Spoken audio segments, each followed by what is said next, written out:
My name is Caroline, 30 years old, and up until this very morning, I believed I had the perfect life with a devoted husband and a thriving organic skincare empire. I lay completely paralyzed in the sterile cold of a VIP hospital suite, listening to the attending physician deliver a death sentence. My organs were failing from an untraceable condition, and according to his charts, I had exactly 5 days left to live. When the heavy oak door clicked shut behind the doctor, my husband Preston dropped his grieving facade entirely. He leaned over my motionless body, smiled a cold, calculating smile, and whispered that in just 5 days, my entire fortune would be his. His 15-year-old stepdaughter Brittany simply rolled her eyes and called dibs on my vintage Porsche. Before I share exactly how I turned my deathbed into their ultimate destruction, let me know where you are watching from in the comments below. Hit like and subscribe if you have ever survived a betrayal from the people you trusted most. Growing up, I learned that true success required relentless drive. I built my brand from a small kitchen operation into a multi-million-dollar enterprise through sheer willpower, refusing to take shortcuts. The absolute irony was certainly not lost on me as I lay dying from a deadly toxin that no medical machine could identify. The VIP hospital suite felt significantly less like a place of healing and much more like an expensive corporate tomb. The incessant beeping of the digital heart monitor was the only sound breaking the heavy silence after the doctor delivered the fatal prognosis. I kept my eyes shut tight, allowing my breathing to remain shallow and visibly labored. My muscles screamed in agonizing protest, a burning numbness radiating from my fingertips all the way to my chest. I faked complete unconsciousness because the sudden shift in the room atmosphere demanded absolute stillness. The exact moment the doctor and his heavy footsteps faded down the corridor, the stifling mask of sorrow Preston had worn for the past 3 days vanished completely into thin air. I felt the mattress dip slightly as Preston leaned over my fragile body. His familiar expensive cologne, a custom blend I had bought him for our anniversary, filled my lungs and made my stomach churn with intense nausea. I fully expected a tender kiss on the forehead or a desperate plea for me to wake up and fight the illness. Instead, his warm breath brushed against my ear, carrying sinister words that froze the blood in my veins. Finally, he whispered, his voice devoid of any warmth or human sorrow. "Just 5 more days and everything will be mine." The monstrous cruelty of his statement struck me much harder than the physical agony tearing through my failing organs. This was the man who had formally vowed to protect me, the man who lovingly brought me breakfast in bed every single morning, the man I had trusted implicitly with my entire world. Standing right beside him was Brittany, the teenage stepdaughter I had raised and financially supported since she was 10 years old. I had gladly paid for her elite private schools and designer clothes. "Is she dead yet?" Brittany asked, her voice laced with profound boredom rather than any shred of genuine grief. "I have a massive party at the yacht club this weekend, and I am absolutely going to take her car. The vintage Porsche looks way better on my social media feed anyway." Preston chuckled softly, a terrifying sound that sent a jolt of pure survival adrenaline straight through my failing nervous system. "Soon enough, sweetheart," he replied smoothly. "Let the doctors do their job and keep her comfortable. We just need to wait out the clock. Go call the driver right now. I need to contact the estate lawyers and get completely ahead of the massive mountain of paperwork." I lay trapped in my failing body, listening to the two people I loved most casually divide my assets over my dying form. My mind raced furiously, piecing together the timeline of my sudden illness. The severe fatigue, the sharp nerve pain, the rapid organ deterioration that baffled the top medical specialists in the state. And then the horrifying realization clicked into place with absolute clarity. The daily health smoothies. Every morning for the past 4 months, Preston had insisted on personally making my detox smoothie. I had consumed them religiously, unaware that my devoted husband was methodically lacing my routine with lethal heavy metals. Thallium. It had to be thallium poisoning. It was a rare, highly toxic heavy metal that mimics potassium, effortlessly bypassing standard hospital toxicology screens and slowly destroying the nervous system and internal organs. The horrific symptoms matched perfectly. He was executing a flawless, slow-motion murder to inherit my corporate empire. The heavy door finally clicked shut as Preston and Brittany left the hospital room. The instant I was completely alone, survival instinct overrode the paralyzing weakness.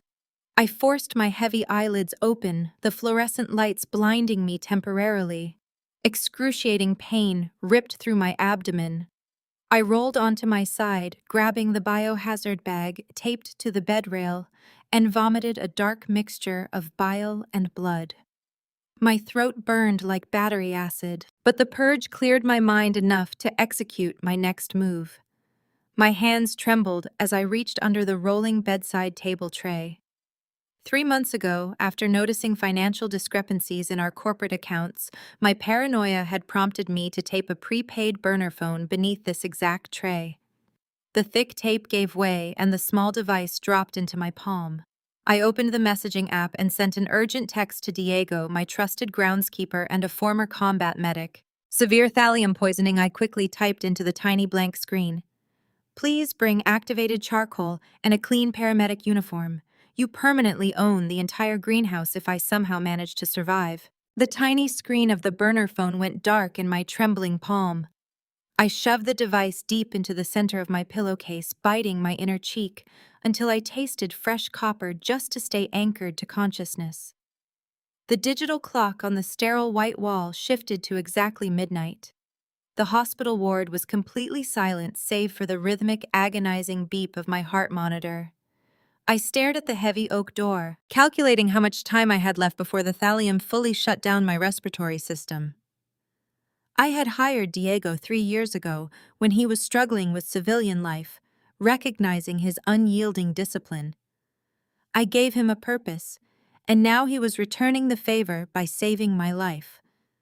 Preston vastly underestimated the intense loyalty of the people he treated like disposable servants. While my husband plotted my death to steal my life's work, my groundskeeper risked federal prison charges just to smuggle himself into an intensely guarded medical facility. Then a shadow detached itself from the hallway outside. The door clicked open with zero sound. Diego slipped into the room like a phantom. He wore a pristine navy blue paramedic uniform, a stolen hospital identification badge clipped securely to his chest. His military combat medic background was immediately apparent in the way he meticulously assessed the perimeter before approaching the bed. He did not ask questions. He did not offer useless sympathy. Diego dropped a heavy canvas medical bag onto the floor, his dark eyes locking onto mine with absolute deadly focus. He swiftly pulled out a thick plastic tube of activated charcoal and a series of unmarked saline bags.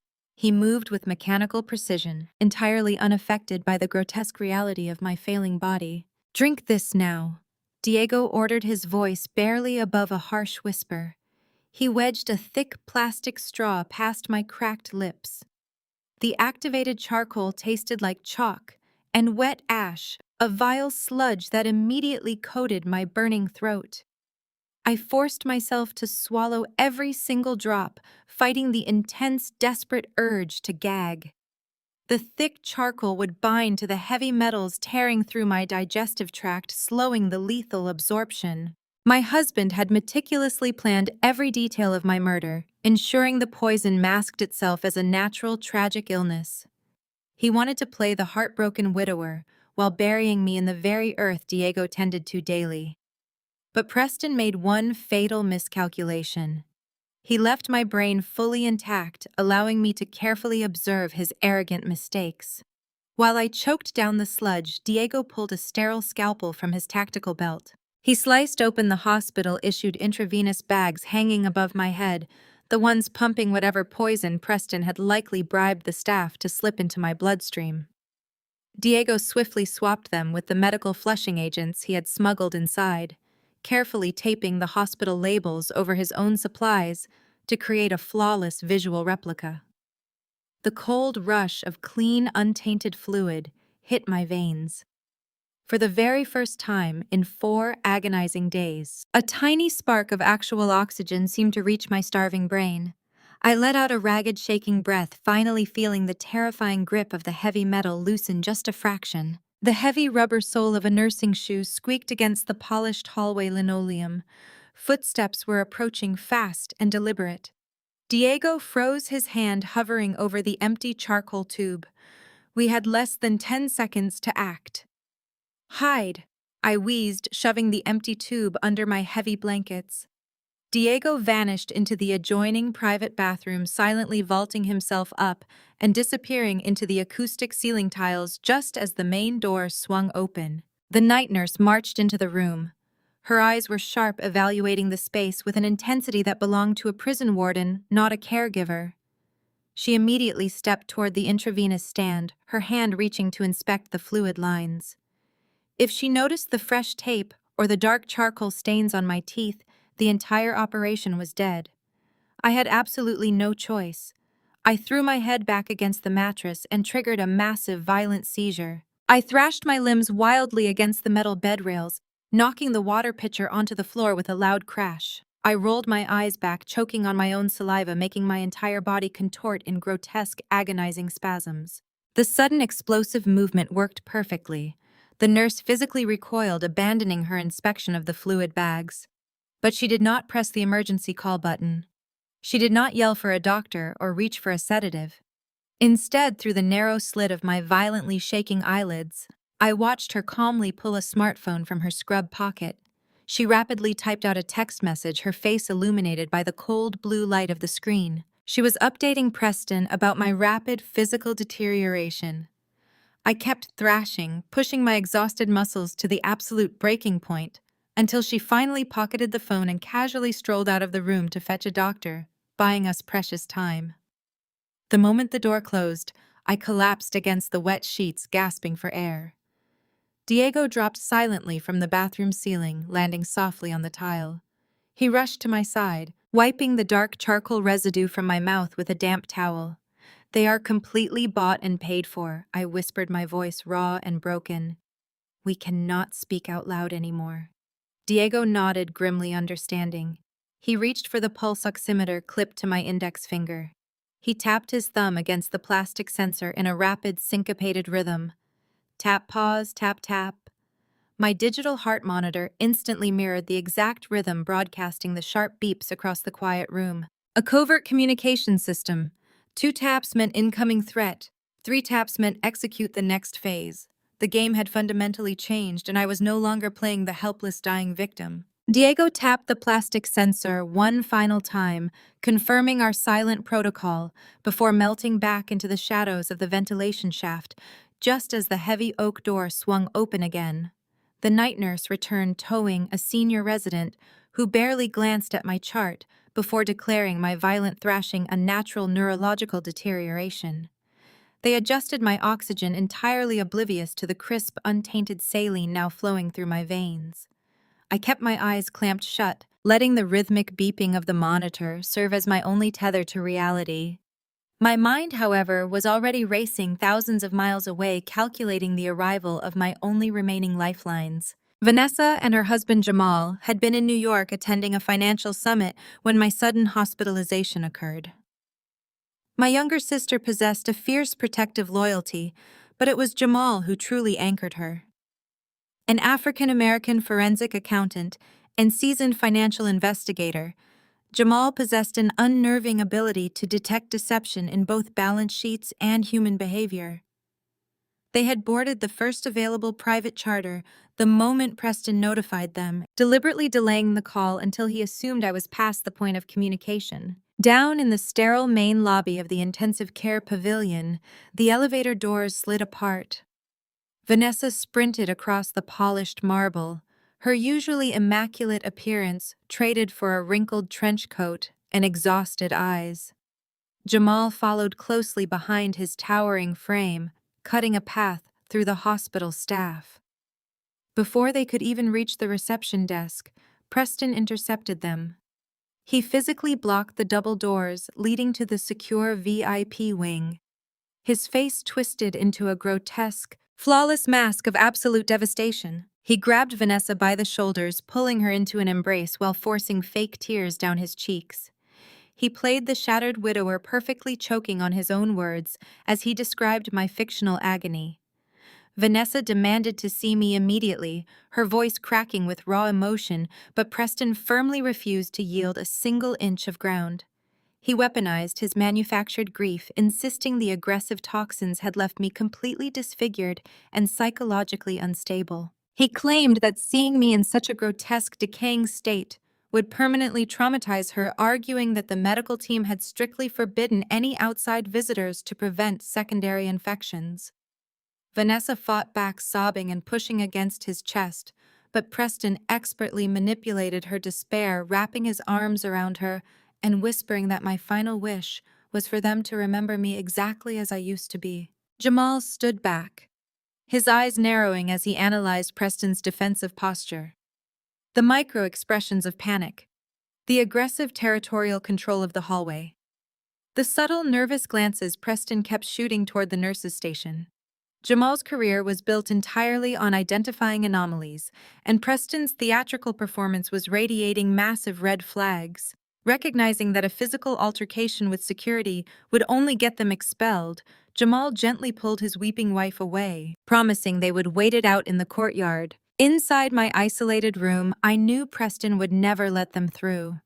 I needed a way to signal them a method that bypassed the compromised hospital staff entirely.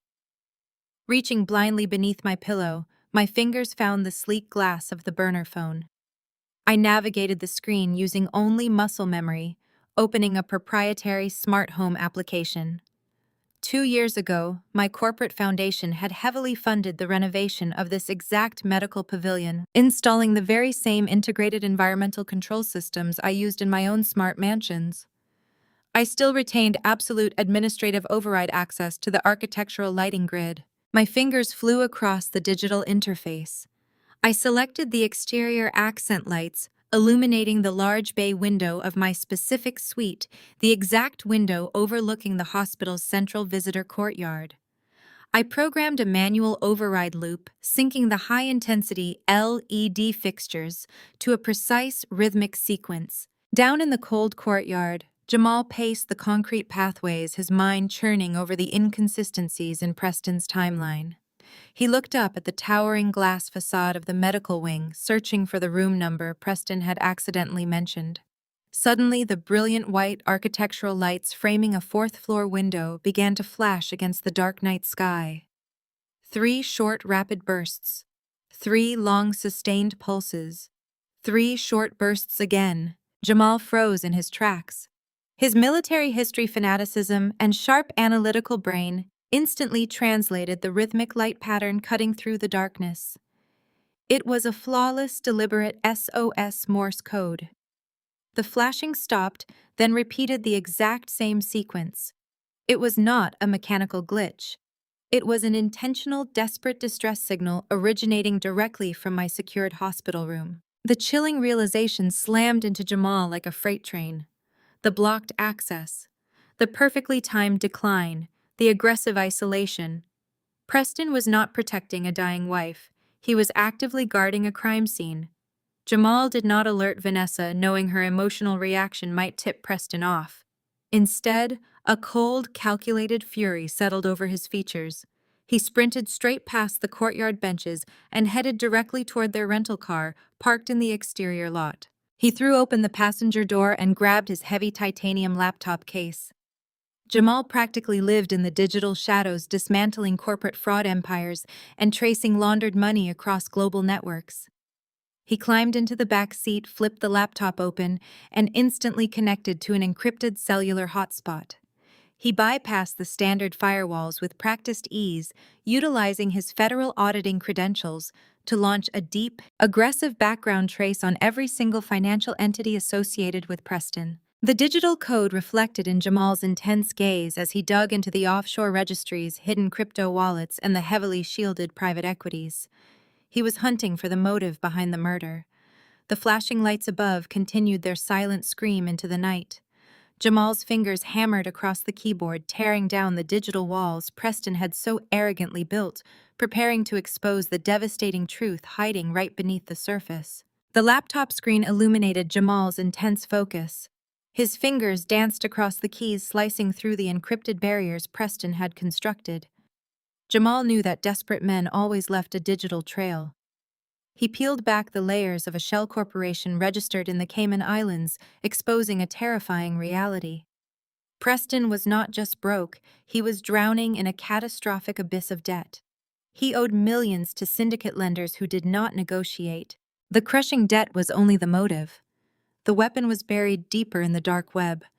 Cross-referencing encrypted wire transfers with anonymous ledgers, Jamal hit the jackpot. He uncovered a concealed purchase order routed through a dummy account. The item acquired was a regulated lethal heavy metal, thallium. The pieces slammed together with horrifying clarity. Preston was bankrupt, cornered by dangerous creditors, and systematically poisoning his wife to inherit her wellness empire before the debt collectors arrived.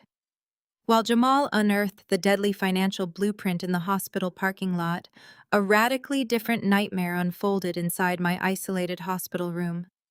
The heavy oak door burst open, slamming violently against the wall. Preston marched in, accompanied by two bulky men wearing unmarked Navy paramedic uniforms. Their menacing demeanor screamed private security rather than compassionate medical professionals. My heart rate spiked, the digital monitor accelerating its rhythmic beeps, but I kept my eyes closed, continuing my performance. Preston barked orders at the men, his voice lacking any trace of the morning husband routine he utilized in the public hallways. "Grab the portable oxygen and prep the transport gurney," he commanded, ripping the medical clipboard from the end of my bed. "We are moving her tonight." I felt the rough hands of the private contractors grabbing my fragile shoulders, attempting to shift my weak body onto their mobile stretcher. Preston was escalating his timeline. The hospital environment was becoming too controlled, possessing too many variables and prying eyes. He was forcefully transferring me to a private, unlisted hospice facility where he could finish the job in total secrecy, free from strict medical oversight and toxicology panels. Panic flared in my chest. If those men wheeled me out of this highly monitored ward and threw me into the back of their unmarked ambulance, I would be dead before sunrise. I could not rely on Diego to fight off two contractors and my husband in a brightly lit corridor without getting arrested.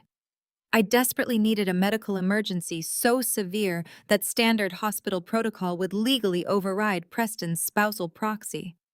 I clamped my jaws together, forcing my teeth deep into the soft tissue of my inner lip and cheek. I bit down with every ounce of primal strength I still possessed. The warm taste of blood instantly flooded my mouth. I ripped the flesh further, enduring the searing pain to ensure a catastrophic visual presentation. Then I let my jaw fall slack, allowing the thick blood to spill out over my pale lips, pooling rapidly onto the hospital gown and sterile bed sheets. I forced a wet, gurgling gasp from my raw throat, pushing my frail body into a violent arch that sent the heart monitor into a screaming, high-pitched frenzy. The terrifying medical alarms echoed relentlessly down the quiet hallway. Within seconds, the hospital's chief of medicine sprinted into the room, followed closely by a swarming team of emergency trauma nurses. The seasoned doctor took one look at the sheer volume of blood soaking my chest and immediately shoved Preston backward with significant force. "Step away from the patient right now," the chief roared, violently snapping on rubber gloves and grabbing a suction tube from the wall mount. Preston aggressively grabbed the doctor's shoulder, his handsome face turning an ugly shade of crimson. "I am her legal proxy, and we are leaving this facility right now," Preston shouted, pointing to his hired thugs holding the transport gurney. "She is going to a private care center for her final days." The chief slapped Preston's hand away with absolute, unwavering authority. "Your wife is experiencing an acute internal hemorrhage. Moving her from this bed will cause immediate death. Under strict federal medical guidelines, I am invoking a total emergency medical override." "Security," the chief yelled toward the open doorway. "Escort these unauthorized contractors out of my intensive care ward immediately." The room rapidly devolved into a state of absolute chaos. The shady private EMTs argued with the arriving hospital security guards, creating a massive physical barrier near the door. Nurses shouted urgent commands for emergency blood typing and powerful coagulation agents to stop the bleeding. Preston completely lost his temper, utterly furious that his perfect untraceable murder plot was being spectacularly derailed by bureaucratic hospital protocol.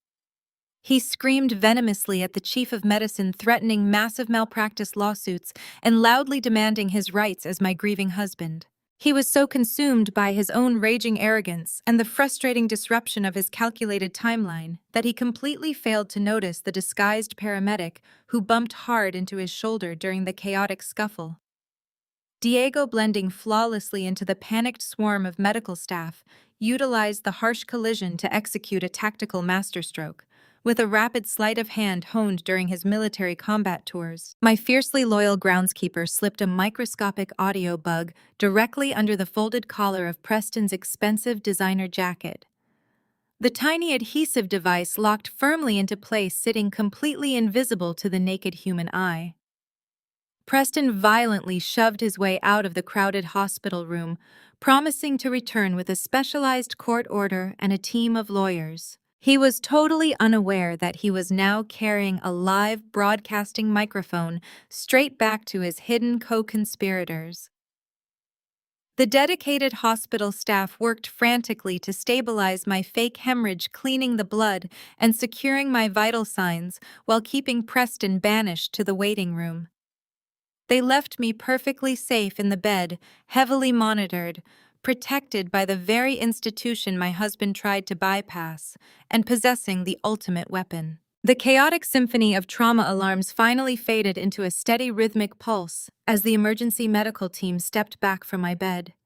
The chief of medicine wiped sweat from his brow, satisfied that the catastrophic hemorrhage had been contained. He ordered the trauma nurses to reduce my sedation, preparing to leave me in the quiet observation of the intensive care unit. Before exiting the sterile suite, the chief reluctantly granted my husband a strict 5-minute visitation window, firmly believing that my life was slipping away and Preston deserved a final goodbye. I kept my breathing terrifyingly shallow, lying perfectly still beneath the heavy hospital blankets. My right hand rested securely against my thigh, my fingertips pressing against the cold glass of the burner phone hidden deep under the sheets. The tiny wireless earpiece Diego had slipped into my ear during the earlier chaos sat completely concealed beneath my thick hair. The heavy oak door swung open with a soft click. Preston did not enter my hospital room alone. The overwhelmingly sweet, suffocating scent of stargazer lilies flooded the sterile air immediately. I cracked my eyelids open just a fraction of a millimeter, using the angled reflection of the sleek bathroom mirror mounted on the opposite wall to observe the intrusion. Monica marched into the room, the sharp clicks of her designer heels striking the linoleum floor like gunshots. She served as the chief financial officer of my organic wellness empire, a woman I had personally mentored and trusted with the deepest financial architectures of my entire company. She tossed the expensive bouquet of lilies carelessly onto the rolling tray, her perfectly manicured hands showing zero respect for the solemn medical environment. Through the reflection in the mirror, I watched the ultimate sickening betrayal unfold right at the foot of my hospital bed. Preston did not reach for my hand or check my vital signs. Instead, he aggressively grabbed Monica by the waist, pulling her flush against his chest. They crashed together in a passionate, desperate kiss, their bodies pressing against the metal footboard of my bed. The sheer audacity of their actions sent a surge of pure, lethal adrenaline straight through my veins. The microscopic audio bug Diego had successfully planted on the collar of Preston's jacket worked flawlessly. Every wet, disgusting sound of their kiss, every hushed, greedy sigh fed directly into the tiny earpiece hidden in my ear. I listened to the two people who were actively tearing my life apart, celebrate my impending death, mere inches from my motionless feet. Preston finally pulled away, his hands gripping her shoulders tightly. The audio feed crackled sharply in my ear as he spoke. The doctors blocked the transfer to the private facility. Preston hissed, his voice vibrating with barely contained rage. The chief of medicine threw my private contractors out of the building. She is bleeding internally, Monica, and they are monitoring her around the clock now. We are rapidly running out of time before the syndicate lenders break my kneecaps. Monica smoothed the lapels of his jacket, her reflection in the mirror displaying a terrifyingly cold, calculating smile. Relax, she whispered, her voice dripping with sheer arrogance. The medical complications do not matter as long as we secure the signature tonight. The corporate acquisition is completely staged and ready to launch the second she flatlines. I have spent the last 3 months aggressively manipulating the internal financial ledgers. I intentionally tanked the quarterly revenue projections and fabricated a massive supply chain deficit. The board of directors is completely panicked. The full scope of their financial conspiracy hit me with the force of a physical blow. Monica was deliberately bleeding my company dry on paper.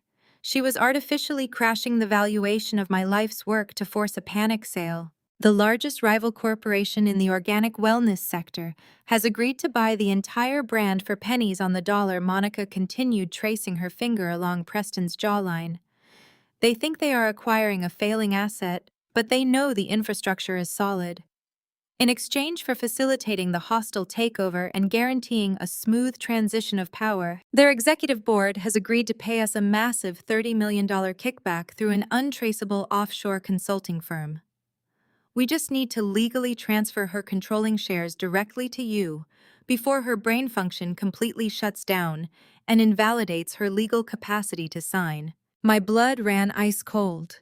They were not just stealing my fortune, they were burning my entire legacy to the ground and selling the ashes to my biggest corporate enemy. They were handing over a company I built from nothing, a brand that employed hundreds of loyal people just to cover Preston's dark web gambling debts and fund their twisted future. Monica reached down and unzipped her sleek leather portfolio. She pulled out a thick stack of crisp legal documents, the bright white paper stark against the dim hospital lighting. "This is the expedited transfer of equity," she whispered, slapping the documents against the metal footboard. "It legally surrenders her 70% controlling stake directly to you, effective immediately upon signature. We tell the board she wanted to ensure the company's survival before she passed. It grants you absolute power to authorize the corporate merger tomorrow morning." Preston stared at the legal papers, his eyes wide with desperate greed. He picked up the heavy metal pen resting on top of the documents and slowly turned his gaze toward my face. The audio bug transmitted the harsh, ragged sound of his breathing directly into my hidden earpiece. "I need to wake her up right now," he muttered darkly. "I need her lucid just long enough to hold the pen. If the nurses walk in while I am forcing her hand, the entire acquisition falls apart entirely." I kept my body utterly motionless, bracing myself for the imminent physical assault. The trap was successfully set and armed. They had brought the murder weapon right into my hands. The heavy metal pen clicked sharply and loudly in Preston's hand. He closed the distance between the foot of the bed and my pillow in 2 strides. I felt the mattress shift violently as he leaned his body weight over me. His hands clamped down on my shoulders, shaking me with an unforgiving force that sent waves of agony through my muscles. "Wake up, Caroline," he hissed, his fingers digging into my collarbone. I let out a ragged groan, allowing my eyelids to flutter open. I stared up at his face, masking my rage with an expression of disoriented terror. Monica stepped up beside him, sliding the stack of legal documents onto my rolling tray. Her eyes were devoid of empathy. She tapped the signature line at the bottom of the page. "Sign it, Caroline." Monica ordered, her voice stripped of the deferential tone she used at our corporate headquarters. "It transfers your shares to Preston. Do it now, or we make this harder on you." I let a tear slip down my cheek, playing the dying wife to perfection. I tried to pull my shaking hand away, coughing to emphasize my failing lungs. "I cannot," I rasped, my voice breaking. "The company is my life." Preston let out a mocking laugh that vibrated through the hidden audio bug and into my earpiece. "Your life is over, Caroline," he snapped. He flipped to the second page of the documents. "And just to guarantee there are 0 unexpected miracles," Monica drew up a secondary form. "A do not resuscitate order. You are going to sign away your empire And then you are going to sign away your right to medical intervention.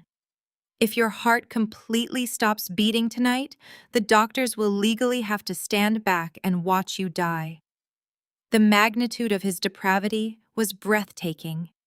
He wanted my money, and he wanted certainty that I would never wake up to reclaim it. I shook my heavy head against the damp hospital pillow, pressing my dry lips together in a pathetic show of ultimate defiance. Preston immediately lost what little patience he possessed. He lunged forward, his hand gripping my right wrist. He squeezed so hard I felt the bones grind together, threatening to snap under the pressure. With his free hand, he reached into the pocket of his jacket and pulled out an empty medical syringe. He had stolen it from a supply cart in the hallway. He ripped the cap off the needle with his teeth and pressed the tip directly against the rubber port of my main intravenous line. Monica stepped toward the door, pressing her back against the wood to block anyone from entering. "Do you know what an air embolism does, Caroline?" He whispered, his face hovering inches from mine. His eyes were wide, dilated, with a mixture of greed and adrenaline. "If I inject this empty syringe into your vein right now, an air bubble will travel straight to your heart. It will instantly trigger a massive, fatal cardiac arrest. The monitors will flatline, the alarms will scream, and the doctors will rush in. But they will not save you, because you are going to sign this do not resuscitate order. You can either sign the papers and drift off to sleep, or I can execute you right here in excruciating pain. The choice is yours." The steel of the needle dug into the plastic port a millimeter away from injecting the deadly empty air. I let my body collapse against the mattress, releasing a choked, devastated sob. I wept, letting the tears stream down my face and mix with the dried blood on my chin. I channeled every ounce of betrayal, every sleepless night I had spent building my brand into a performance of defeat. "Okay," I sobbed, my hand shaking as I reached out. "I will sign it. Just please stop hurting me." Preston smirked, a satisfied expression crossing his face. He removed the syringe from the intravenous port and shoved the pen into my trembling palm. He pushed the rolling tray directly over my chest. I stared down at the paper, the legal transfer of equity that would hand over an empire worth tens of millions of dollars to the man who poisoned me. I tightly gripped the heavy metal pen, making absolutely sure my hand visibly shook as the ink met the paper. I slowly dragged the tip across the signature line. However, I did not write my legal signature. 4 years ago, when incorporating the business, my loyal corporate attorney and I established a classified duress protocol. I deliberately omitted my middle initial. Then, as I reached the final letter of my last name, I slanted the ink backward at a 45-degree angle. That structural flaw instantly triggered a legal failsafe. To any observer, it looked like the exhausted handwriting of a dying woman. To my legal team and the federal courts, that signature combination meant the document was signed under the direct threat of murder and was completely irrevocably void. I repeated the flawed signature on the do not resuscitate order, letting the heavy pen slip from my fingers and clatter onto the cold floor. Preston snatched the documents off the rolling tray, his eyes frantically scanning the fresh ink with terrifying obsession. He looked directly at Monica, nodding his head triumphantly. "We finally have it all." He smiled and breathed, clutching the stolen papers tightly to his chest. Monica smiled a cold, victorious smile, stepping away from the heavy wooden door to clear their exit path. "Enjoy your permanent rest, Caroline." She mocked cruelly, her voice dripping with sheer venom as she adjusted her luxurious designer skirt. Preston did not even bother to look back at my face again. The two of them confidently turned their backs and walked out into the bright, empty hospital corridor, proudly clutching a completely worthless, voided stack of paper, leaving me utterly alone in the dark hospital room, to slowly die, completely unaware of the hidden trap. The sharp click of the heavy wooden door sealing shut behind my husband and his mistress left me completely alone in the suffocating silence of the intensive care unit. My chest heaved with ragged breaths as I stared at the sterile white ceiling tiles, the metallic taste of blood still lingering on my tongue from the fake hemorrhage. They walked out of this hospital entirely convinced they had stolen my life and my corporate empire with a few strokes of a pen. They had no idea they were holding legally void paper that would eventually secure their financial ruin. I needed to wait for Diego to signal the extraction, but before I could even reach for the hidden burner phone under my pillow, the door handle rattled again. I instantly let my jaw go slack and allowed my eyes to roll back, freezing my muscles into the rigid posture of a woman actively slipping into a coma. Heavy, uncoordinated footsteps stumbled into the room, accompanied by high-pitched, stifled giggles. It was not a nurse or a doctor checking my vitals. It was Brittany. My 15-year-old stepdaughter had deliberately bypassed the front desk security checks, bringing two of her rebellious teenage friends right into my private sanctuary to witness my demise. A harsh beam of light from a smartphone flashlight cut through the darkness, sweeping directly across my pale face. I kept my breathing terrifyingly shallow, ignoring the bright glare burning through my eyelids. "Oh my God, she looks absolutely disgusting," a young male voice whispered, sounding entirely amused rather than disturbed. Brittany let out a sharp, callous laugh that echoed violently off the tile walls. "I told you she was basically a corpse already," Brittany sneered, stepping right up to the edge of my bed. "My dad said her organs are totally shutting down tonight, so we do not have to worry about her waking up." They leaned over my motionless body, snapping intrusive photographs with their phones. The bright flashbulbs exploded against my closed eyes, capturing my vulnerable state for their digital entertainment. I had spent the last 5 years paying for this girl to attend elite equestrian camps, buying her the latest technology, and treating her with the unconditional love her biological mother never provided. In return, she brought her cruel friends to mock my dying breaths for social media clout. The sheer humiliation burned hotter than the heavy metal poison still lingering in my digestive tract. "Check the closet right now," Brittany commanded her friends, her voice dripping with sheer entitlement. "My dad said her personal belongings are hiding in there, and she certainly will not be needing them where she is going." I listened to the rough sound of the metal closet doors sliding open. Zippers tore apart as they ruthlessly ripped through my overnight bag, tossing my private items aside. I heard the distinct clatter of my designer leather handbag hitting the rolling tray next to my bed. "Jackpot," Brittany announced triumphantly. She dumped the entire contents of my purse directly onto my legs.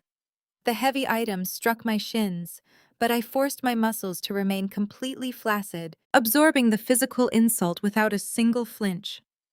I felt her greedy fingers snatching my wallet. She eagerly pulled out my premium platinum credit cards, reading the engraved numbers aloud to her friends. "We are going to clear out the VIP section at the club tonight," she bragged, slipping the plastic into her pocket. "My dad will just write it off as a grieving expense tomorrow morning." Then a sharp metallic jingle pierced the room. "Oh, I am absolutely taking these," Brittany gasped, her voice filled with pure adrenaline. The keys to my vintage Porsche, the exact car she had callously claimed just hours ago while standing next to Preston. Her friends cheered, entirely oblivious to the federal grand theft auto felony they were about to commit. "Let us get out of this depressing room," Brittany said, her footsteps retreating toward the hallway. "Enjoy hell, Caroline." The door slammed shut, leaving me in the dark just once again. The sudden silence was deafening. My heart monitor beeped with a steady, unyielding rhythm, the only sound proving I was still alive. Suddenly, the plastic pulse oximeter clipped to my finger vibrated. Tap, pause, tap, tap. Diego was signaling me through the localized network he had hacked. A second later, the hidden burner phone vibrated once against my mattress. I pulled it from the pillowcase with trembling fingers. A single encrypted text message illuminated the dark screen. "Extraction vehicle secured in the subterranean loading dock. Proceed to Phase 2 immediately." The time for playing the helpless victim was permanently over. The heavily activated charcoal and the pure saline had successfully bound the dangerous heavy metals in my system, but the horrific physical toll of rapidly purging the poison was absolutely catastrophic. I gripped the thick plastic intravenous tubes taped securely to my bruised arms. Taking a deep, sharp, and truly agonizing breath, I ripped the needles violently from my veins.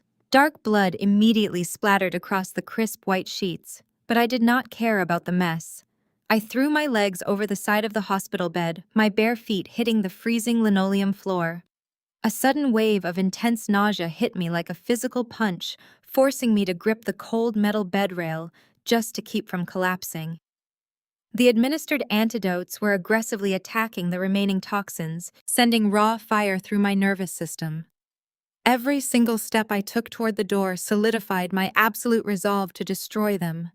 I stood up trembling but fiercely alive, and completely consumed by an icy, calculated rage that washed away any lingering traces of fear. Preston and Monica blindly thought they owned my entire wellness empire. Brittany foolishly thought she owned my car. They were all about to learn exactly what happens when you try to bury a woman who controls the shovel. Blood dripped down my forearms as the plastic intravenous tubes hit the cold floor. The physical agony was blinding. Every single nerve ending in my body screamed in violent protest as the heavy metal antidotes waged a brutal, unforgiving war against the poison still lingering deep in my bloodstream. I forced myself to stand, gripping the edge of the mattress until my knuckles turned stark white. My legs trembled under my own weight, feeling entirely like shattered glass, but the sheer, overwhelming surge of adrenaline kept me anchored upright. The digital clock on the wall shifted to 2 in the morning, officially marking the start of my third day in this clinical prison. I had survived the lethal doses, the fabricated medical emergencies, and the grotesque humiliation delivered by my stepdaughter. I stared at the empty doorway, wiping a thin trail of sweat from my forehead. Now it was time to completely vanish without a single trace. My survival depended absolutely on making Preston believe he had successfully executed his horrific master plan. Through the narrow window of my intensive care suite, the distant streetlights suddenly flickered. Diego was executing the extraction protocol. Utilizing the extensive tactical engineering skills from his military deployments, my groundskeeper remotely hacked the hospital localized power grid. The persistent hum of the medical pavilion died instantly. The overhead fluorescent bulbs snapped into pitch-black darkness, plunging the entire intensive care ward into absolute suffocating silence. We had exactly 3 minutes before the automated emergency backup generators restored the electrical supply. The heavy oak door swung open in the total darkness. 2 large silhouettes moved swiftly into the room. Jamal and Diego operated with absolute precision, utilizing military-grade night vision goggles to navigate the pitch-black space without making a single sound. Their movements were perfectly synchronized, wasting absolutely zero precious time in the dark as they executed the most crucial phase of our counter-offensive operation. They were not empty-handed. Carried between them in a heavy canvas transport bag was a recently deceased Jane Doe. Jamal, leveraging his vast underground investigative network, had secured the unclaimed body through a highly discreet contact at the county morgue. It was a profound, chilling risk, but absolutely necessary to complete the ultimate illusion. They hoisted the heavy canvas bag onto the mattress. Diego swiftly dressed the lifeless woman in a spare hospital gown, arranging her cold limbs to perfectly mimic my previous comatose posture. He attached the pulse oximeter and the intravenous lines directly to her skin. In the dim, ambient glow of the city streetlights filtering through the window, the physical resemblance was terrifyingly adequate. The height and hair color matched perfectly. It was more than enough to easily fool a greedy husband who never truly looked at me to begin with. Jamal tossed a bundle of dark fabric into my trembling hands. It was a set of oversized hospital custodial scrubs. I stripped off my blood-stained gown and pulled the rough fabric over my shivering body, tucking my hair beneath a disposable surgical cap. The rough cotton scratched against my bruised skin, but it felt incredibly like armor. Diego dragged a massive, heavy-duty biohazard laundry bin into the center of the room. The thick plastic container reeked of harsh bleach and industrial detergent.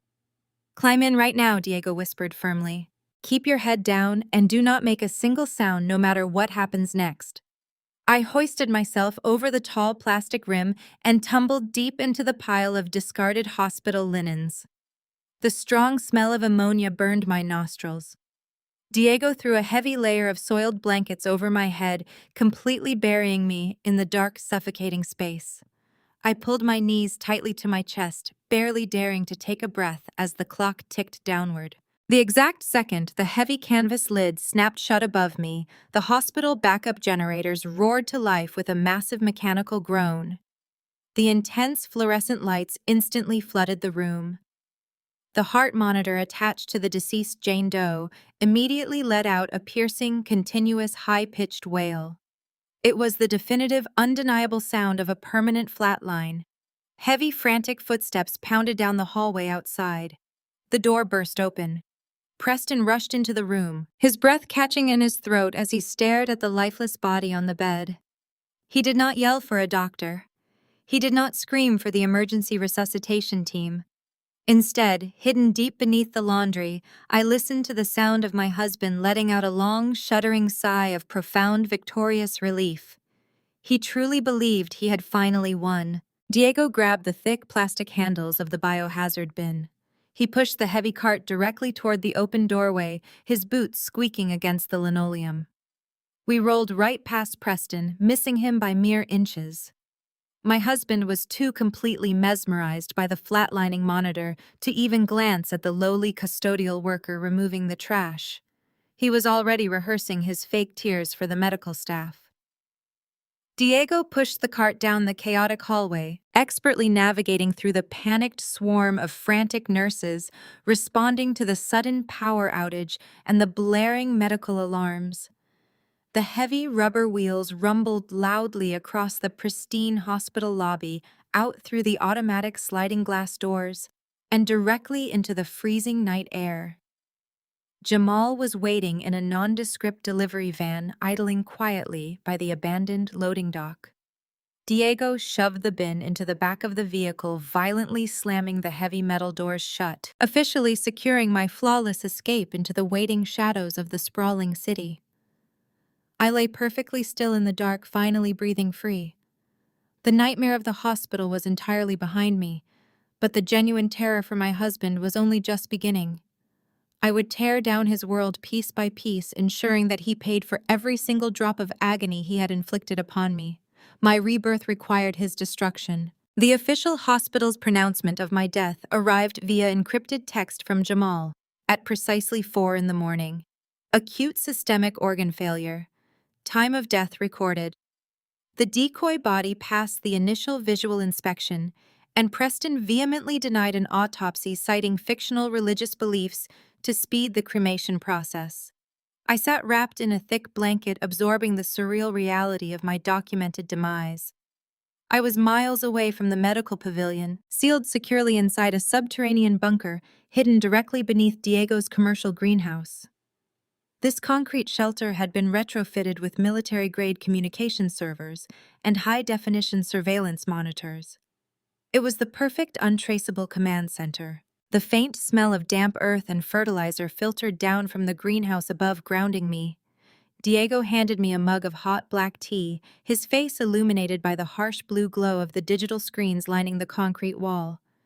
These screens broadcasted live security feeds from every room inside my sprawling estate.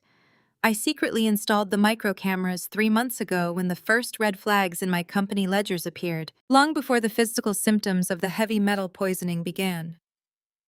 I wanted to catch corporate espionage. Instead, I caught my husband methodically planning my murder. I stared intensely at the center monitor displaying a flawless view of my luxurious master bedroom.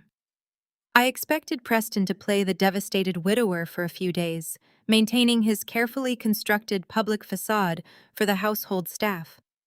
I severely underestimated the sheer magnitude of his depravity. He did not wait for my supposed body to cool in the morgue. At exactly 2 p.m, barely 10 hours after my official death was pronounced, the mahogany double doors of my bedroom swung wide open. Preston marched inside, looking energized, holding a thick leather duffel bag. Right behind him stepped Monica, wearing a designer trench coat and carrying 2 expensive luggage trunks. She was moving in. The audacity of the visual struck me with the force of a physical blow. My husband was officially moving his mistress into the bed we shared for 5 years on the exact same day he murdered me. I watched them drop their heavy bags onto the pristine white carpet. Preston grabbed Monica by the waist, lifting her off her feet and spinning her around the room in a grotesque display of celebration. He walked over to the built-in wine refrigerator I custom installed last year and pulled out a rare vintage bottle of champagne I specifically saved for our company anniversary. He popped the cork with a loud, triumphant shout that echoed perfectly through the hidden audio receivers.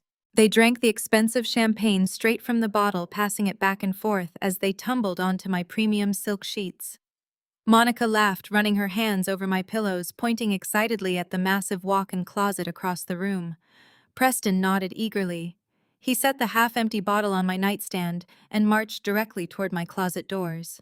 He aggressively yanked them open, disappearing into the space where I kept my curated wardrobe, my cherished jewelry, and the personal mementos of a life I fought relentlessly to build. When he emerged a few seconds later, my stomach violently churned. He held a large, heavy-duty black garbage bag. Monica grabbed a second bag from the supply closet, her eyes gleaming with malicious intent. Together they began ruthlessly ripping my clothing from the wooden hangers. Silk blouses, tailored business suits, and evening gowns were carelessly shoved into the dark plastic bags like worthless trash. Monica found the custom velvet box holding the delicate pearl necklace my late mother gave me. She callously tossed the pearls onto her own pile of newly claimed jewelry, then threw the velvet box into the garbage. They were erasing me. They were joyfully scrubbing my existence from the house I purchased, making ample room for their stolen future. I watched Preston dump my cosmetic bottles and daily skincare products directly into a trash bin, laughing as Monica modeled one of my stolen cashmere sweaters. Any lingering trace of grief, any small fragment of sorrow for the husband I thought I knew vaporized inside my chest.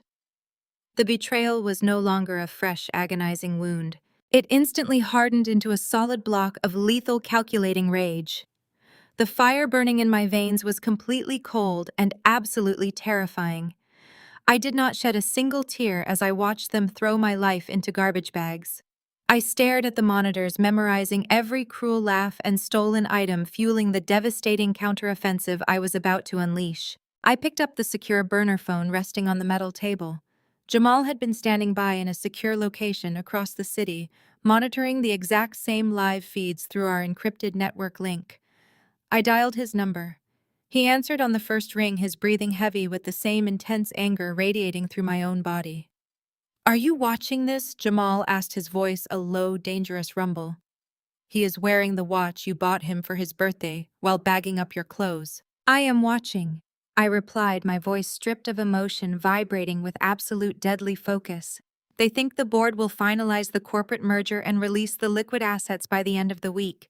They feel invincible right now. We are going to let them spend money they do not possess. Give me the green light." Caroline, Jamal said, his fingers audibly clacking across his laptop keyboard. "The shadow ledger is fully constructed. I have the federal wire fraud traps perfectly aligned with their routing numbers. The second they attempt to access your accounts, I will redirect the capital and leave them holding a phantom fortune." I watched the screen as Preston kissed Monica, raising his champagne bottle to toast his reflection in my mirror. "Burn their financial world to the ground, Jamal," I commanded coldly. "Initiate the strike immediately." The encrypted line went completely silent after I issued the ultimate command. Sitting inside the subterranean bunker, I watched the live security feed of my master bedroom.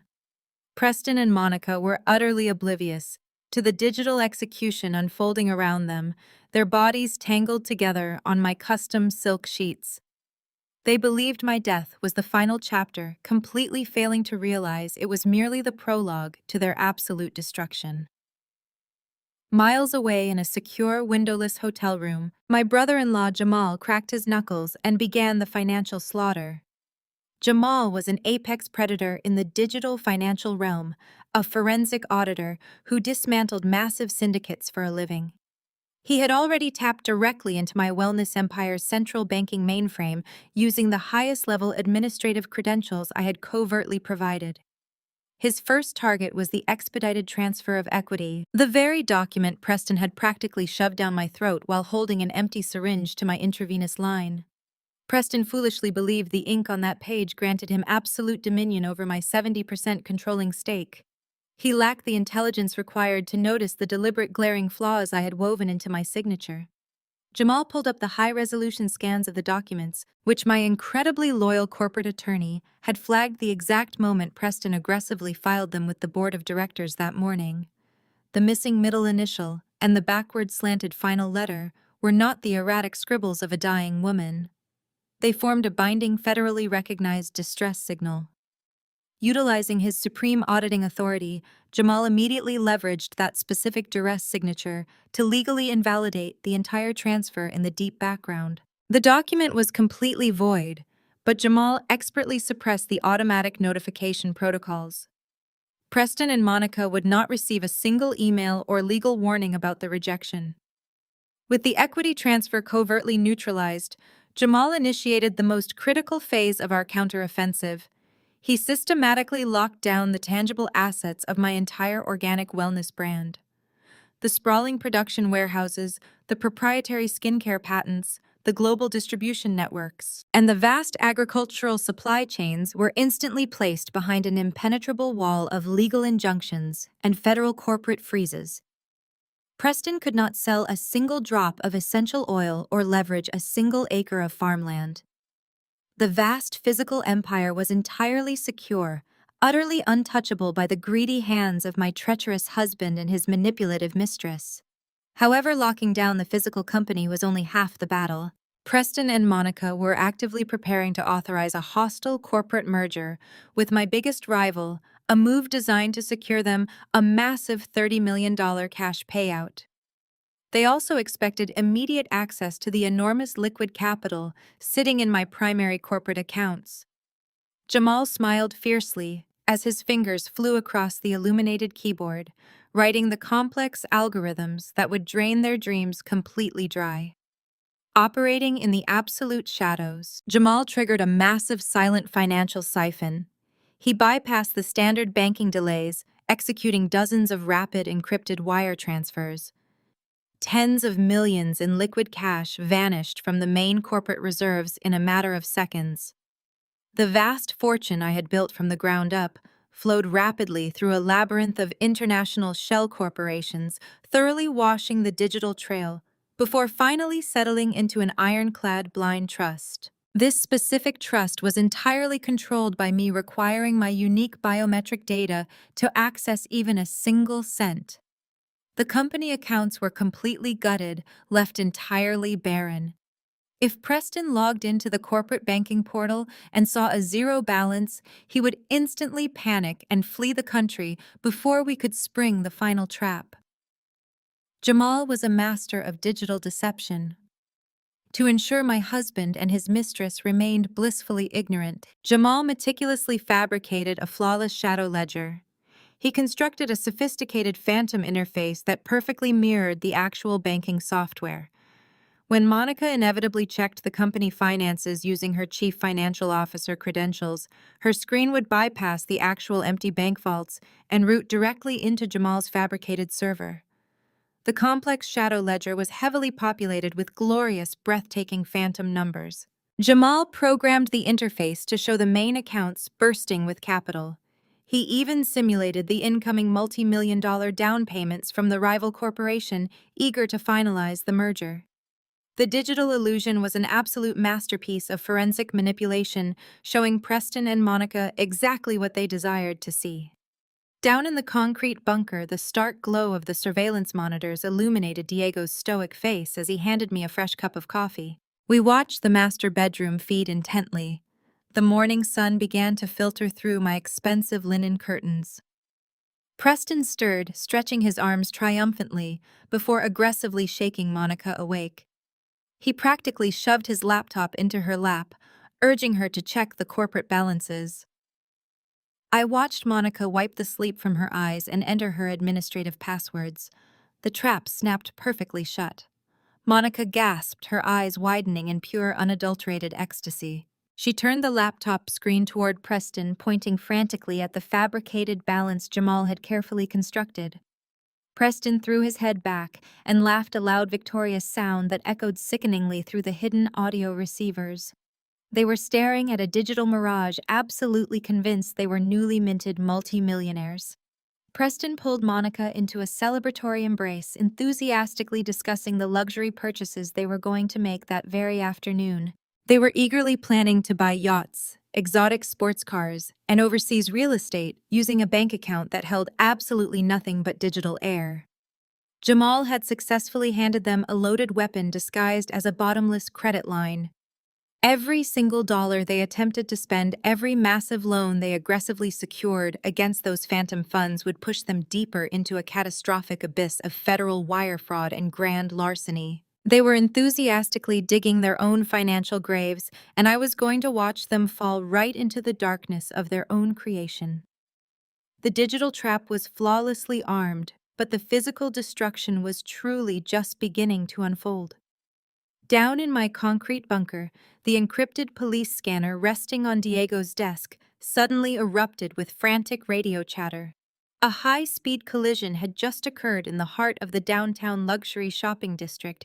Jamal tapped a few keys, bypassing the municipal security network to pull up the live intersection cameras. My breath caught in my throat. They're embedded deep inside the shattered glass storefront of a high-end designer boutique was my prized vintage Porsche. The front chassis was completely crumpled, the custom silver paint ruined against twisted metal and display racks. Stumbling out of the driver's seat, visibly intoxicated, and clutching a half-empty bottle of my stolen vintage champagne, was my 15-year-old stepdaughter. Brittany had taken her joyride straight into a severe felony. She swayed on the cold pavement, completely unfazed by the catastrophic damage she had just caused to a classic vehicle I spent 3 years restoring. The flashing red and blue lights of responding patrol cars illuminated the street, casting harsh shadows over the wreckage. Jamal split the monitor screen, showing us the exterior camera feed from my estate. Preston sprinted out the front door, still wearing his expensive silk pajamas, hastily throwing on a jacket as he jumped into his sleek SUV. He had received the emergency call. My husband was speeding into the city, utterly desperate to protect his daughter and bury the scandal before it could jeopardize his imminent corporate payout. We watched the intersection feed intently. Preston arrived at the boutique with tires screeching, leaping out of his vehicle before it was entirely in park. He shoved his way past the gathering crowd of onlookers and the yellow police tape. I expected him to shake Brittany to yell at her for driving drunk, or at least show a shred of genuine concern for her safety. Instead, he wrapped his arm around her shoulder and patted her back. Through the hacked audio feed of a nearby security camera, her shrill voice filtered into the bunker. She did not express a single ounce of remorse for destroying property or endangering lives.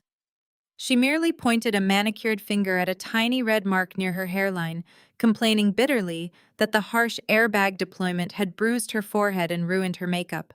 Preston did not reprimand her at all. He kissed the top of her head, his tone dripping with arrogant indulgence. Assuring his daughter she had nothing to worry about, my husband kicked a piece of shattered fiberglass from my ruined Porsche. He explicitly promised that the very moment the lawyers processed my estate tomorrow, her new inheritance would purchase her 5 brand-new vehicles in whatever color she desired. The sheer entitlement radiating from them made my cold blood boil, but I forced myself to remain analytical.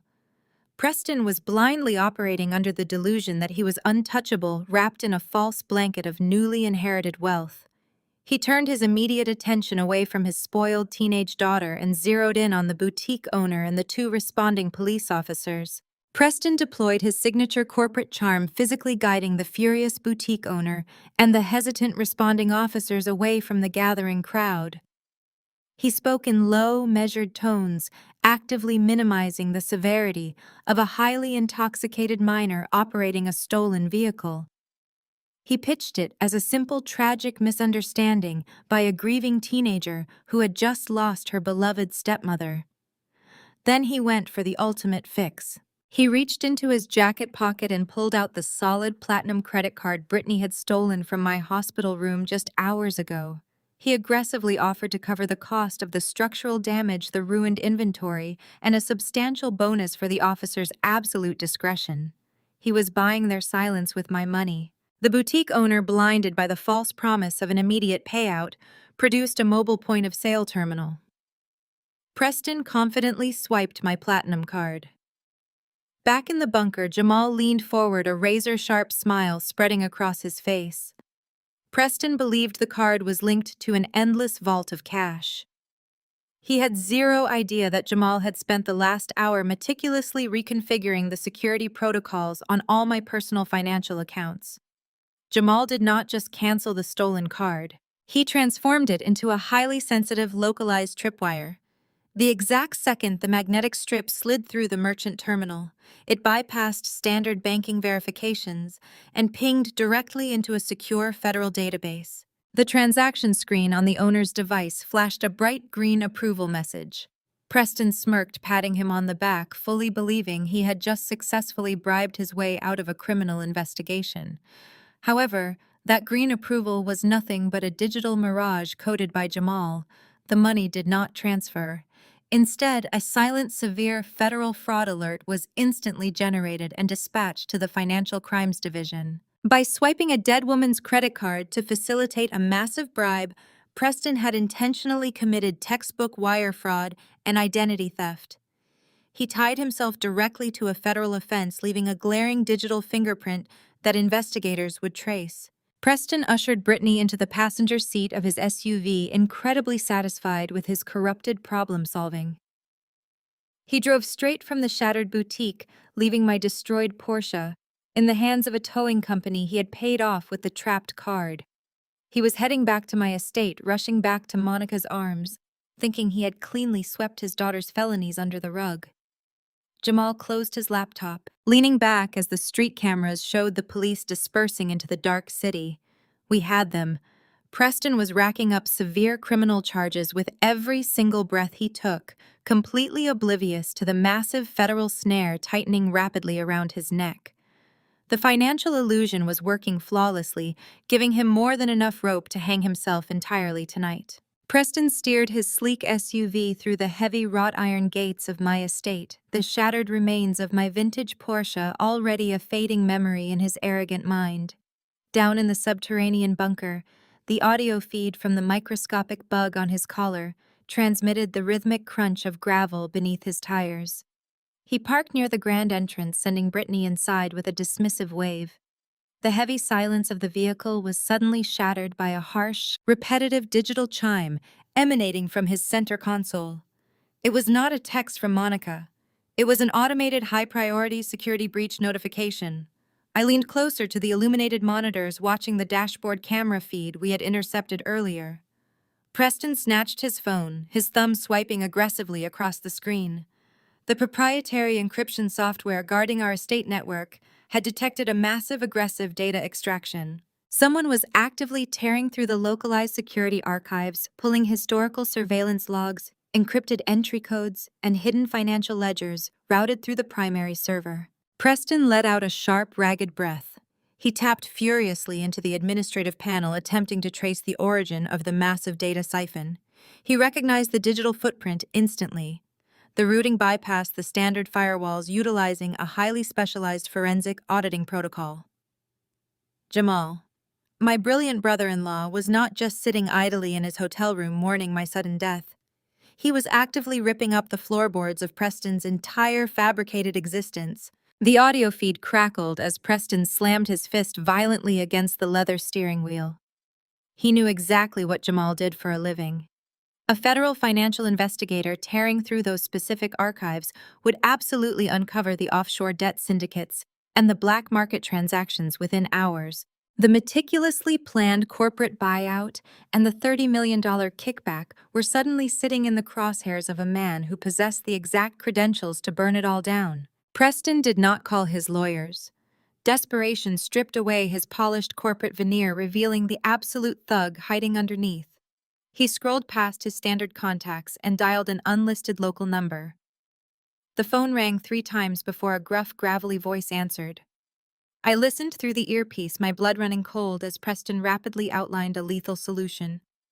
He ordered a targeted mechanical hit on the rental car currently registered to Jamal.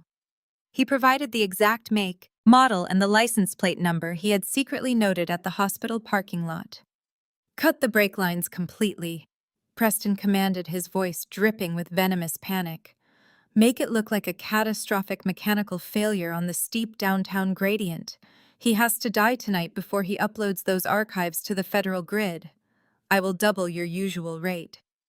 The mechanic grunted an affirmation, confirming the target vehicle was parked in the open lot near Jamal's hotel. The call ended with a sharp click. I ripped the earpiece from my ear, the sheer horror of the conversation vibrating through my skull. Preston was escalating from silent poisoning to outright violent murder. I looked down at my own body. The raw, jagged wounds on my arms from violently ripping out the intravenous lines were actively seeping fresh blood through the thick gauze Diego had applied. My internal organs were still recovering from the heavy metal toxins, leaving my muscles screaming in agonizing protest with every single movement. I was technically a dead woman supposed to be resting in the shadows until the financial trap fully detonated. But I refused to let Jamal pay the ultimate price for his unwavering loyalty to me. He and Vanessa were my only true family. I grabbed a dark, heavy tactical jacket from the supply rack, shoving my bleeding arms through the sleeves. I ignored the blinding wave of nausea and marched directly toward the heavy steel door of the bunker. Diego analyzed the intercepted phone coordinates on his secondary monitor. "We are out of time," I stated, my voice echoing with absolute authority across the concrete room. Preston just ordered an underground mechanic to sever the brake lines on Jamal's rental car. "We are going into the city right now." Diego did not hesitate or argue about my severe physical trauma. He recognized the lethal determination blazing in my eyes. He immediately grabbed his keys and a heavy metal wrench from his workbench. We bypassed the main greenhouse exit, utilizing a concealed underground access tunnel that led straight to an old detached utility garage sitting at the far edge of the property boundary. Hidden under a dusty canvas tarp was a matte black, heavily modified utility truck Diego used for hauling heavy landscape equipment. The vehicle was entirely untraceable, completely disconnected from my estate's monitored inventory. I pulled myself into the passenger seat, biting my lip to stifle a groan of pain as the door slammed shut. Diego ignited the engine, the massive block roaring to life with a deep, guttural growl. We tore out of the concealed garage, bypassing the main surveillance gates entirely by utilizing a rugged, unpaved service access road, cutting straight through the dense forest perimeter. The dark trees blurred past my window as Diego pushed the heavy truck to its absolute limits. We hit the highway, accelerating violently into the freezing night. My hands gripped the dashboard tightly. Every jolt and bump in the road sent fresh agony radiating through my healing veins, but the pain only sharpened my focus. Jamal was currently sitting safely inside his hotel room, analyzing data, completely unaware that a hired killer was crawling under his vehicle to ensure he never lived to see the morning sun. We had a 20-minute drive to the downtown sector, and the mechanic already had a massive head start. I stared straight through the windshield into the dark city skyline, my breathing ragged but steady. Preston desperately wanted to play a deadly game of shadows, but he was about to realize that I completely owned the darkness. The matte black utility truck descended the steep concrete ramp into the subterranean parking garage adjacent to the luxury hotel. The air smelled of stale exhaust and damp concrete. Diego killed the headlights the instant we crossed the security threshold, navigating the dimly lit labyrinth using only the harsh ambient glow of the overhead fluorescent bulbs. My heart hammered violently against my bruised ribs. Every passing second felt like a physical weight pressing against my chest. We cruised silently down the central aisle, scanning the painted white numbers on the cracked asphalt. Level 3. Sector B. There it was. Jamal had parked his sleek silver rental sedan exactly where Preston had instructed the hired killer to strike, and right beneath the rear axle, a pair of heavy grease-stained boots protruded from the deep shadows. The underground mechanic had already arrived and was actively severing the hydraulic brake lines. Diego shifted into park, leaving the engine idling with a low, menacing purr. He did not say a word to me. He slipped out of the driver's side door, melting instantly into the dark shadows cast by the massive concrete support pillars. I grabbed the heavy iron wrench resting on the center console. My arms screamed in agonizing protest, fresh blood seeping through the thick gauze bandages wrapped tightly around my forearms, but I pushed the door open and followed. Surprise was our only distinct advantage against a man paid to commit murder. Diego moved with terrifying lethal military grace. He closed the distance to the silver sedan without making a sound. The mechanic was focused on his violent task, the harsh grinding of metal masking our approach. In one fluid, explosive motion, Diego reached down and grabbed the thug by the thick collar of his greasy coveralls. He yanked the massive man out from under the chassis with terrifying strength, slamming his back violently against the cold concrete floor. The mechanic grunted, a flash of panic crossing his rugged face as he attempted to swing heavy steel wire cutters toward Diego's head. Diego deflected the crude weapon effortlessly, twisting the man's wrist until a sharp snap echoed loudly. The thug opened his mouth to scream, but Diego drove his combat boot directly into the man's sternum, forcing all the oxygen from his lungs in a sharp, wheezing gasp. I stepped out from the shadows, stepping right over the highly toxic brake fluid leaking rapidly onto the asphalt. I dropped to my knees beside the neutralized hitman, ignoring the agonizing burn tearing through my recovering internal organs. I pressed the cold, heavy iron wrench directly against his throat, applying just enough targeted pressure to severely restrict his airway. "If you make a single sound, I will crush your windpipe," I whispered, my voice dripping with absolute murderous intent. The thug stared up at me, his eyes wide with sheer terror as he recognized the supposedly dead woman he had been hired to keep a secret. "Check his pockets right now," I commanded Diego, keeping the heavy iron wrench firmly pressed against the trembling skin of the mechanic's neck. Diego expertly patted down the man's greasy coveralls quickly, locating a thick, rugged burner phone tucked inside the breast pocket. Diego grabbed the thug's right hand, aggressively forcing his thumb against the biometric scanner to unlock the device. The digital screen illuminated the dark garage. Diego bypassed the home screen and navigated straight to the localized audio files. Desperate criminals always kept leverage, and a hitman dealing with a wealthy corporate executive would absolutely record the authorization. Diego pressed play on the most recent file. Preston's arrogant, panicked voice echoed sharply into the damp concrete space. "Cut the brake lines completely. He has to die tonight before he uploads those archives to the federal grid. I already handled Caroline with the thallium. I am not letting her brother-in-law ruin my payout." The audio was pristine, absolute, undeniable proof of attempted murder and my systematic poisoning. It was the ultimate, irrefutable smoking gun. A sudden sharp gasp broke the heavy silence from the far end of the parking aisle. I snapped my head up, the wrench still pressed tightly against the assassin's throat. Standing near the brightly lit elevator bank, clutching his heavy titanium laptop case, was Jamal. He had come down to the garage, likely preparing to drive to the Federal Bureau to deliver the financial evidence he had just compiled. He stood completely frozen, his sharp eyes widening in absolute shock as he took in the grotesque, unbelievable scene. The severed brake lines pooling toxic fluid across the concrete. A neutralized hitman pinned to the ground by a heavily armed former combat medic. And his sister-in-law, who was officially pronounced dead mere hours ago, covered in blood and dirt, holding a deadly weapon to a killer's throat. Jamal dropped his laptop case, the heavy thud echoing loudly. "Caroline," he breathed, his voice cracking with profound disbelief and overwhelming relief. "You are alive." I slowly stood up, my legs trembling, but my posture radiating pure, unadulterated, lethal intent. "I am alive, Jamal," I stated coldly, gesturing toward the bleeding hitman and the severed brakes of the rental car.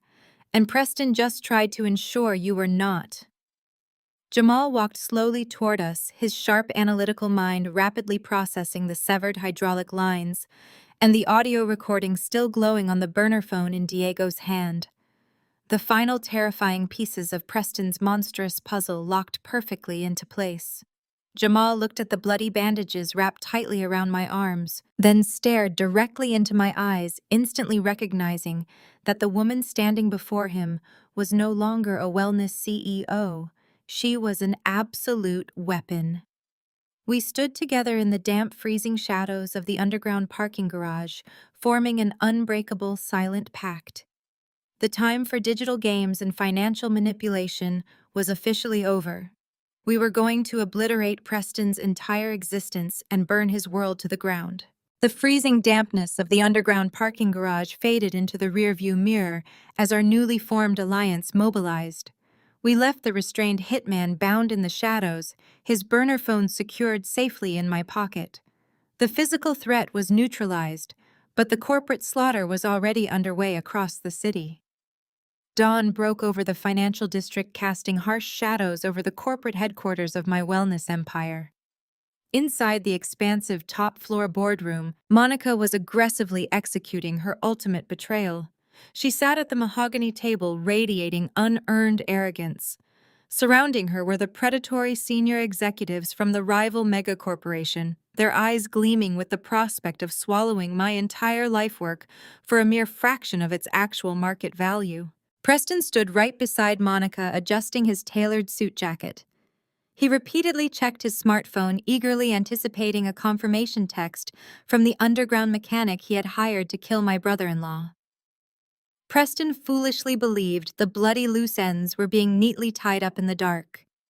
He confidently poured himself a glass of sparkling water, ready to toast his newfound stolen wealth. Monica smoothly slid the finalized acquisition contracts across the polished table toward the rival executives.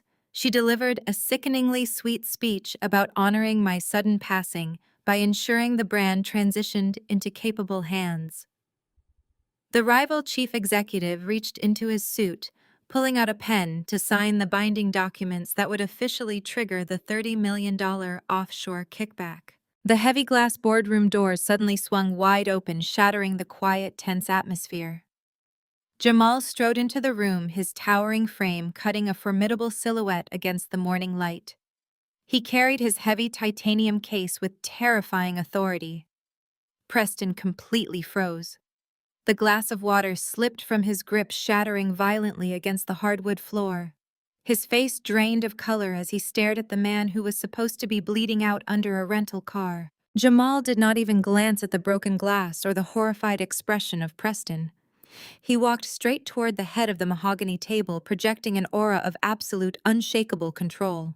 Monica aggressively stood up, slamming her hands against the polished wood. She demanded to know how Jamal bypassed the building security, screaming for the guards to remove the unauthorized intruder.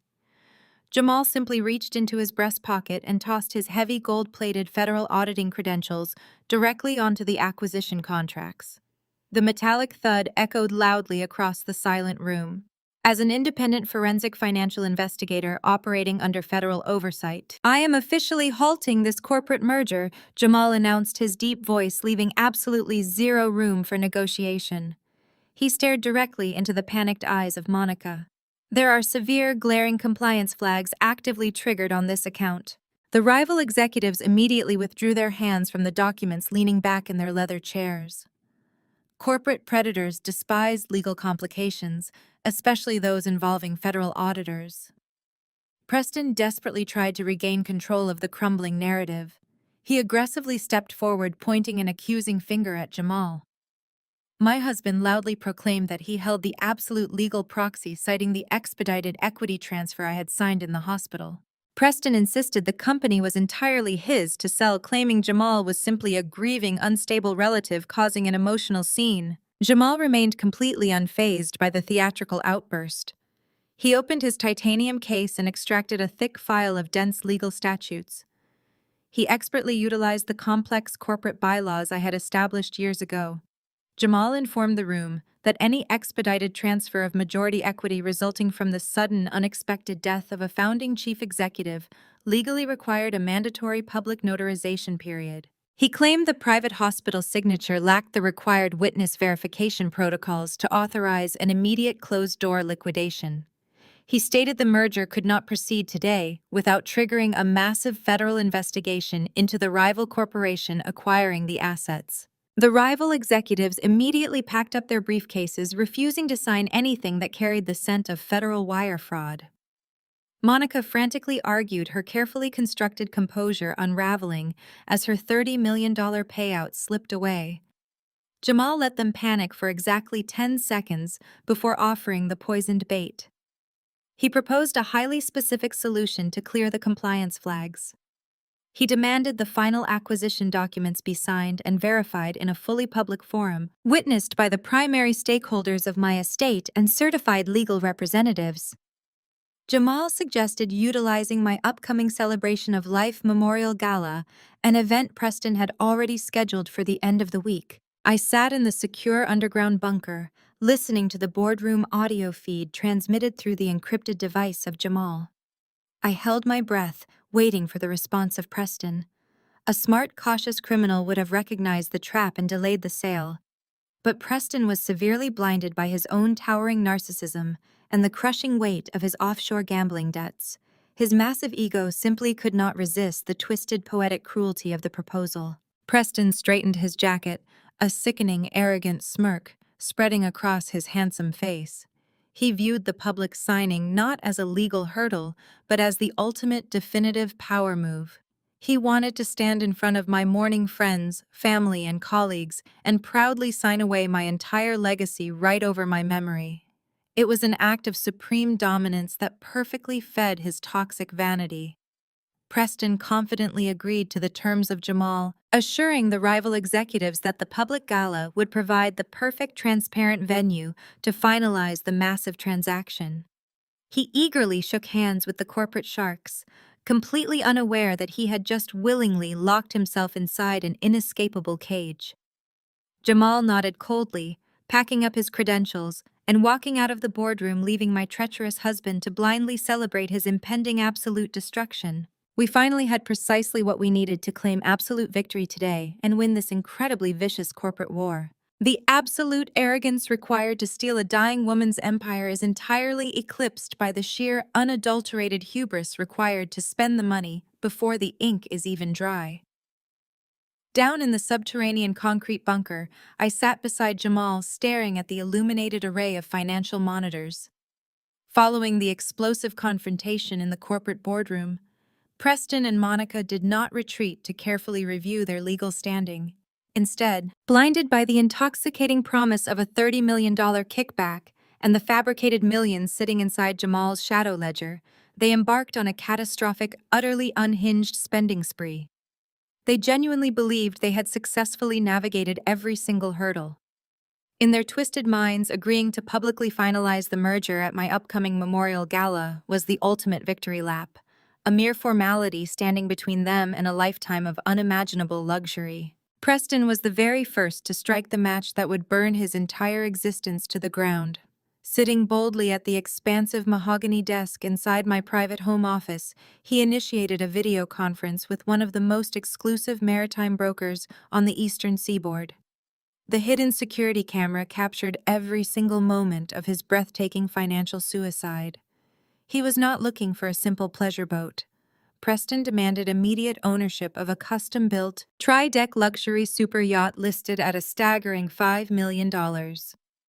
The seasoned broker, accustomed to dealing with legitimate billionaires, naturally requested verified proof of funds and extensive collateral before drafting the initial purchase agreements. Without a single ounce of hesitation, Preston digitally transmitted the expedited transfer of equity, the exact same legally void document he had forced me to sign in the hospital under the direct threat of murder.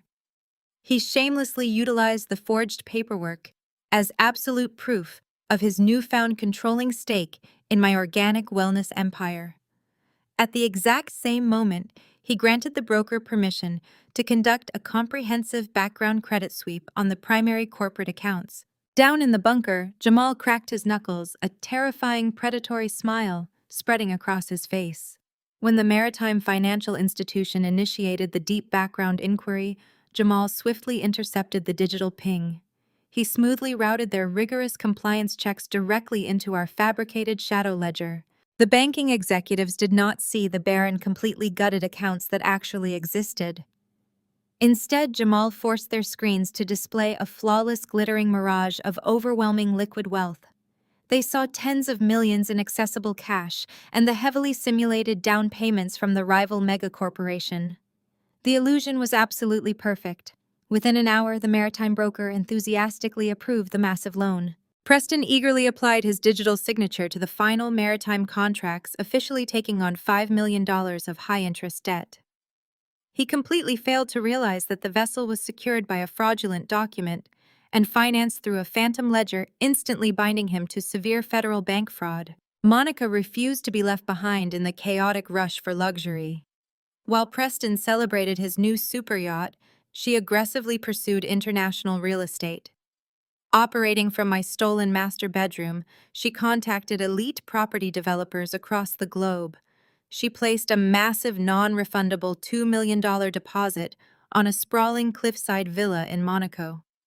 Less than 3 hours later, she wired another $1 million to secure a panoramic luxury penthouse located in the heart of Paris. She leveraged the heavily projected corporate acquisition payout, promising the overseas developers that the remaining balances would be settled the exact moment the corporate merger was publicly finalized at the end of the week. Every single time a foreign bank requested asset verification, Jamal was waiting patiently in the digital shadows.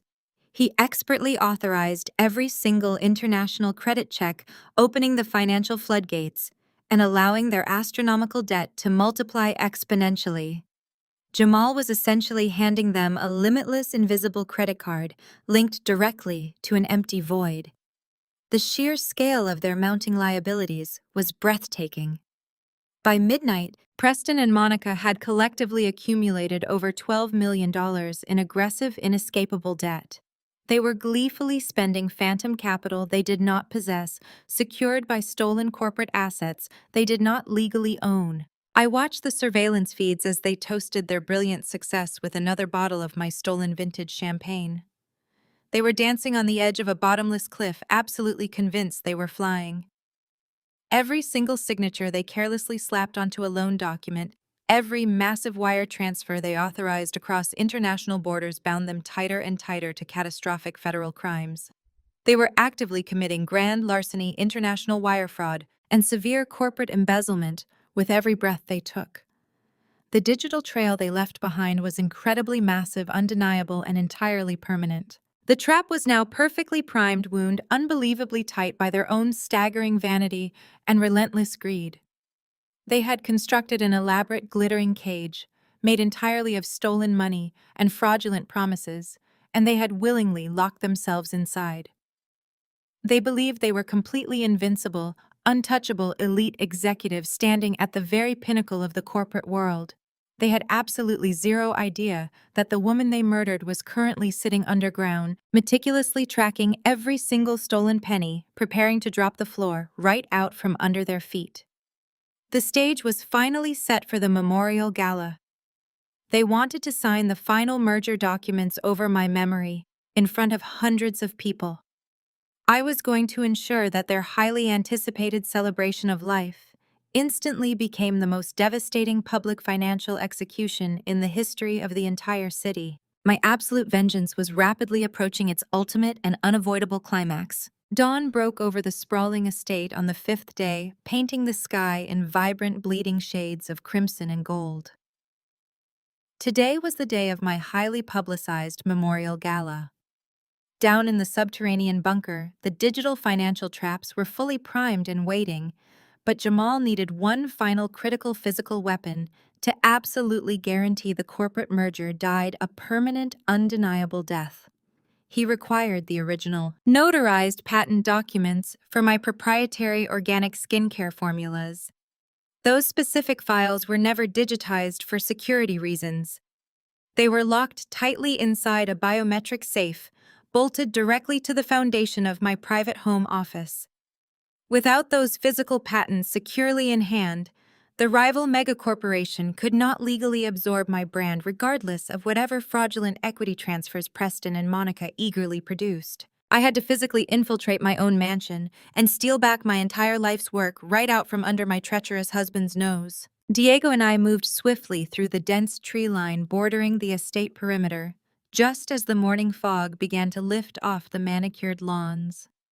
We bypassed the primary security gates, utilizing a blind spot I had intentionally designed into the landscaping architecture years ago. Diego expertly disabled the exterior alarm sensors using a localized frequency jammer, allowing us to slip silently through the glass conservatory doors.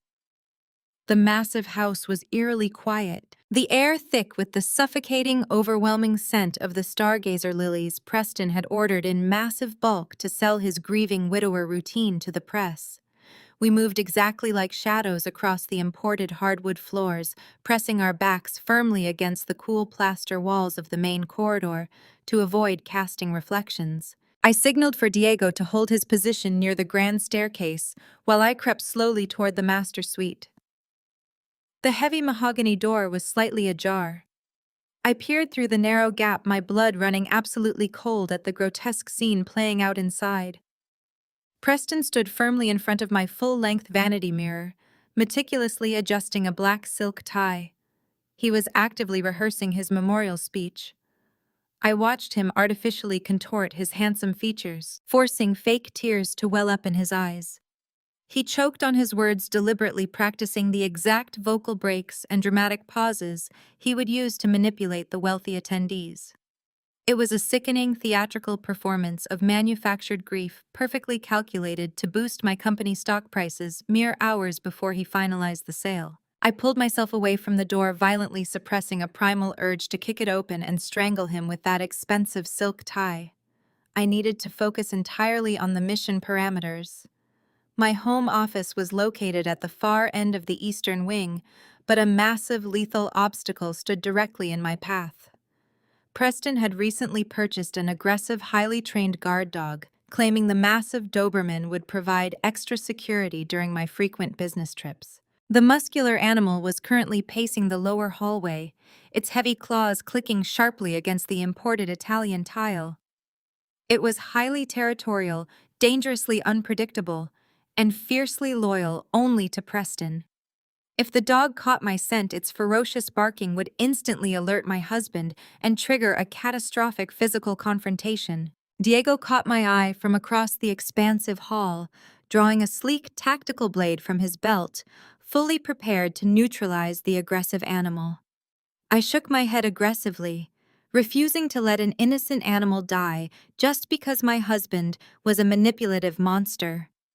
Instead, I pointed silently toward the subterranean wine cellar, located just off the main luxury kitchen. I retrieved a vacuum-sealed package of raw premium steak from the commercial refrigerator, slicing the thick plastic open with a sharp paring knife. The rich metallic scent of raw meat immediately caught the sharp attention of the roaming Doberman. The massive dog froze instantly, its dark ears pinning back as it locked eyes with me. Before it could unleash a loud warning growl, I tossed the thick cut of meat directly down the dark, narrow stairwell of the wine cellar. The guard dog scrambled frantically down the wooden steps, completely driven by primal instinct and sudden overwhelming hunger. The exact second its heavy paws hit the cellar floor, I slammed the reinforced oak door shut, throwing the heavy iron deadbolt perfectly into place. The sudden booming slam echoed violently through the quiet mansion. The trapped Doberman instantly abandoned the raw meat, hurling its massive muscular body against the heavy door and unleashing a furious, deafening barrage of aggressive barks. Upstairs, the theatrical rehearsing abruptly stopped. I heard Preston curse loudly, his heavy footsteps pounding aggressively down the grand staircase to investigate the sudden disruptive chaos. This was my only window of opportunity. While Preston sprinted furiously toward the kitchen to deal with the enraged dog, I sprinted in the exact opposite direction toward my private home office. I threw the door open and dropped heavily to my knees, sliding back the expensive Persian rug to expose the biometric floor safe. My hands were shaking violently from the lingering painful nerve damage caused by the heavy metal poison, but I forced my right thumb against the glowing glass scanner. The biometric reader flashed a harsh red light, rejecting my bruised, trembling print. Panic flared instantly in my chest. I wiped my thumb forcefully against my dark tactical jacket, praying the intense friction would clear the damaged skin ridges, and pressed it down a second time. The scanner flashed a brilliant green. The heavy steel bolts retracted with a loud mechanical clunk. I threw the heavy lid open and reached deep inside my fingers, wrapping securely around the thick leather-bound patent portfolios. I shoved the priceless documents directly into my tactical backpack, securing the heavy zipper. Down the hall, Preston was screaming at the dog, violently kicking the cellar door in a blind rage. His frustrated, echoing screams perfectly masked the sound of my heavy boots hitting the hardwood floorboards as I rushed back out of the office. Diego was already holding the side access door wide open, his eyes scanning the perimeter with lethal military focus. I sprinted right past him, clutching the bag containing my absolute corporate salvation, and we melted seamlessly back into the safe concealing morning shadows. The heavy tactical backpack felt incredibly grounding against my spine as Diego and I slipped through the dense morning fog, leaving my estate behind us. The physical, notarized patents for my skincare formulas were now entirely secure, completely neutralizing the rival megacorporation ability to legally absorb my brand. We climbed into the utility truck, the engine roaring to life as we sped away from the perimeter. I glanced back one final time, knowing the next time I crossed the gates, I would not be hiding in the shadows. I would be returning as the undisputed master of my own domain. We had exactly 4 hours to prepare for the ultimate public reckoning. By early afternoon, the sky had cleared into a brilliant, mocking blue. The Celebration of Life Memorial Gala was scheduled to begin at the most exclusive glass-walled country club in the entire metropolitan district. Preston had spared absolutely zero expense utilizing the phantom funds from the Shadow Ledger to rent out the prestigious venue. He did not organize this gathering to mourn his late wife. He orchestrated a grotesque public relations stunt designed to artificially boost my company's stock prices right before signing the final merger documents. He invited local news anchors, prominent industry journalists, and elite high society influencers, turning my funeral into a twisted networking event. Diego parked our inconspicuous catering van near the service entrance of the clubhouse. We quickly swapped our dark tactical gear for high-end catering uniforms. I pulled a pristine white chef coat over my healing arms, securing the cuffs tightly to hide the thick medical gauze. To obscure my face, I donned a wide-brimmed black morning hat, letting a dense woven black veil fall completely over my features. In a room overflowing with wealthy, melodramatic attendees wearing extravagant funeral attire, my theatrical headpiece would blend perfectly into the sea of manufactured grief. Diego grabbed a heavy silver tray loaded with crystal champagne flutes, handing me a matching silver tray of expensive appetizers.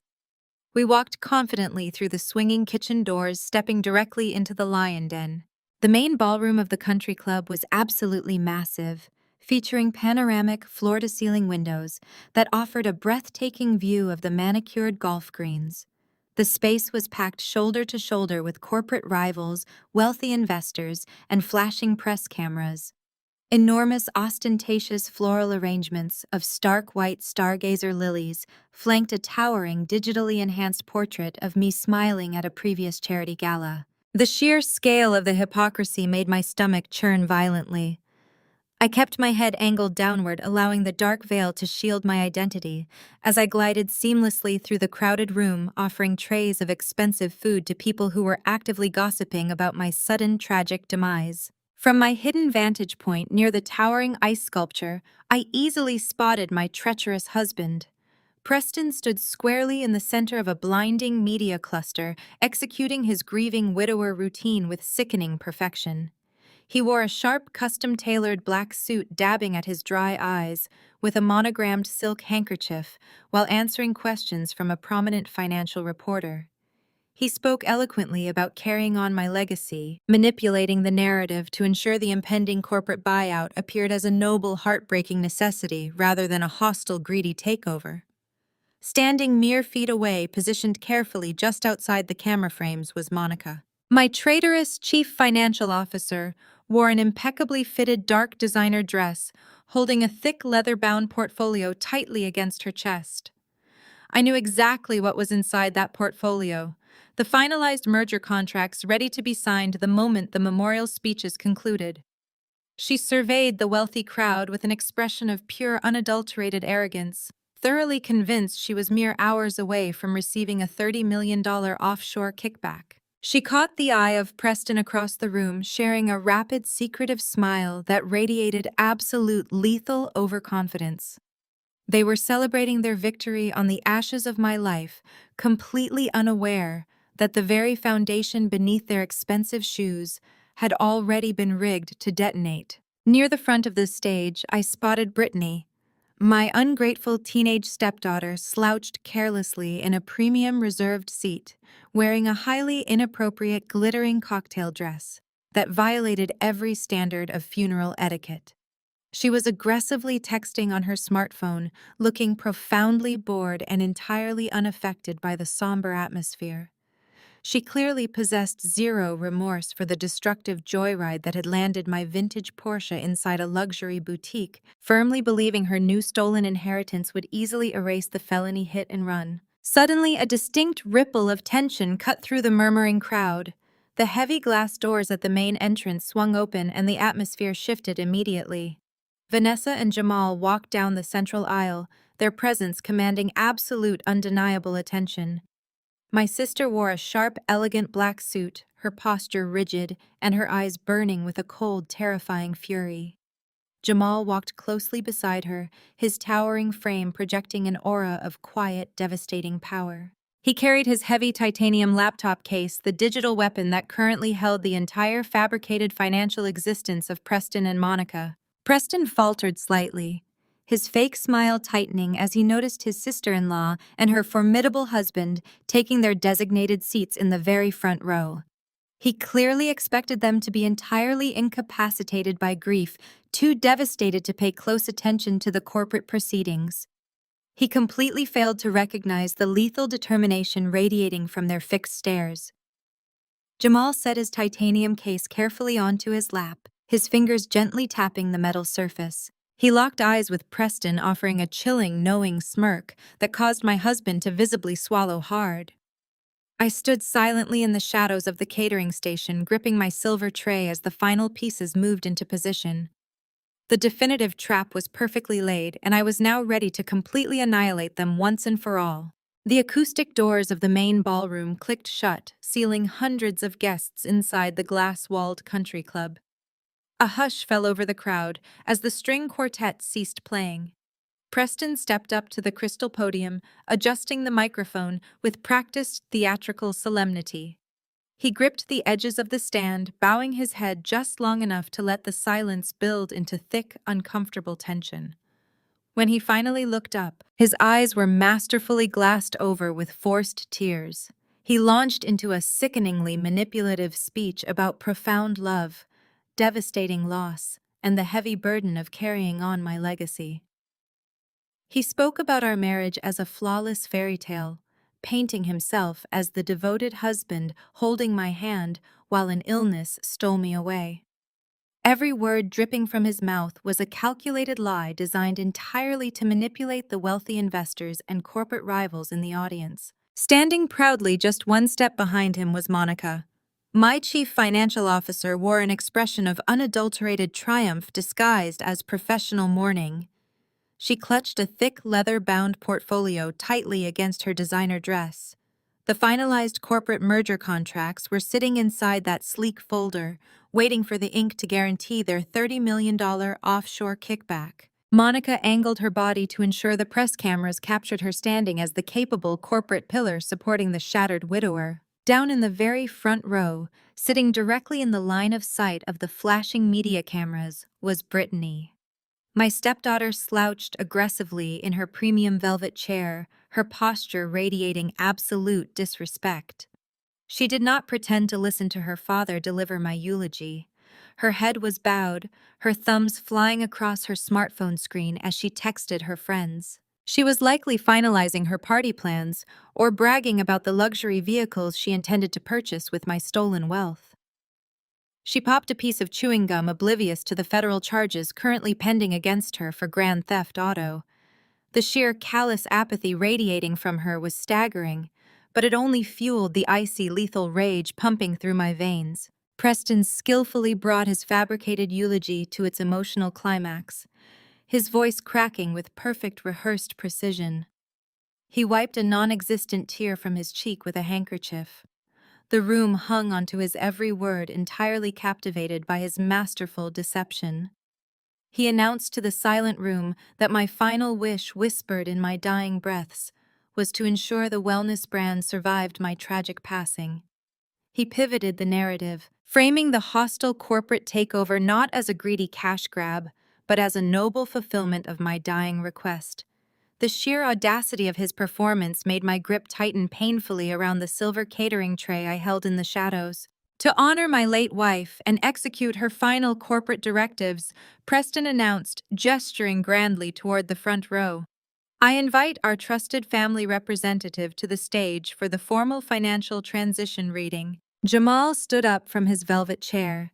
He buttoned his suit jacket, his towering frame projecting an aura of quiet, devastating power. He did not offer Preston a sympathetic nod or a polite smile. Jamal walked up the short set of carpeted stairs with the heavy, deliberate strides of an executioner ascending a scaffold.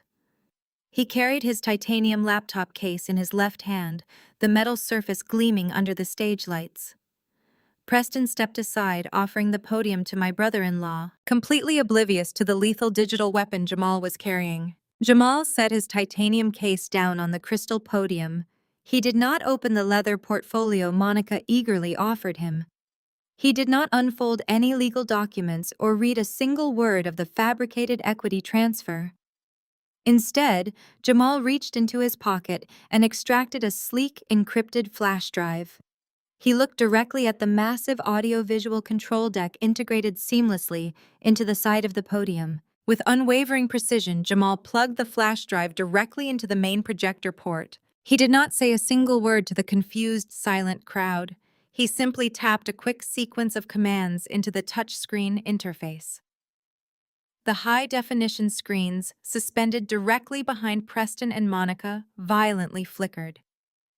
The towering, digitally enhanced memorial portrait of my smiling face instantly vanished into static. A collective gasp rippled through the packed ballroom as the screen snapped back to life, broadcasting a radically different image to the elite guests. It was a live resolution feed of the corporate banking portals. Preston whipped his head around his forced expression of grief, instantly dissolving into unadulterated panic. The massive screens displayed the exact shadow ledger Jamal had meticulously fabricated. The account balances initially showed the tens of millions of dollars Preston and Monica believed they possessed, but the numbers were not remaining static. The digital display rapidly ticked backward in real time. Automated deductions began flashing in bright red font across the massive screens. $5 million for the luxury superyacht, $2 million for the Monaco villa deposit, $1 million for the Parisian penthouse.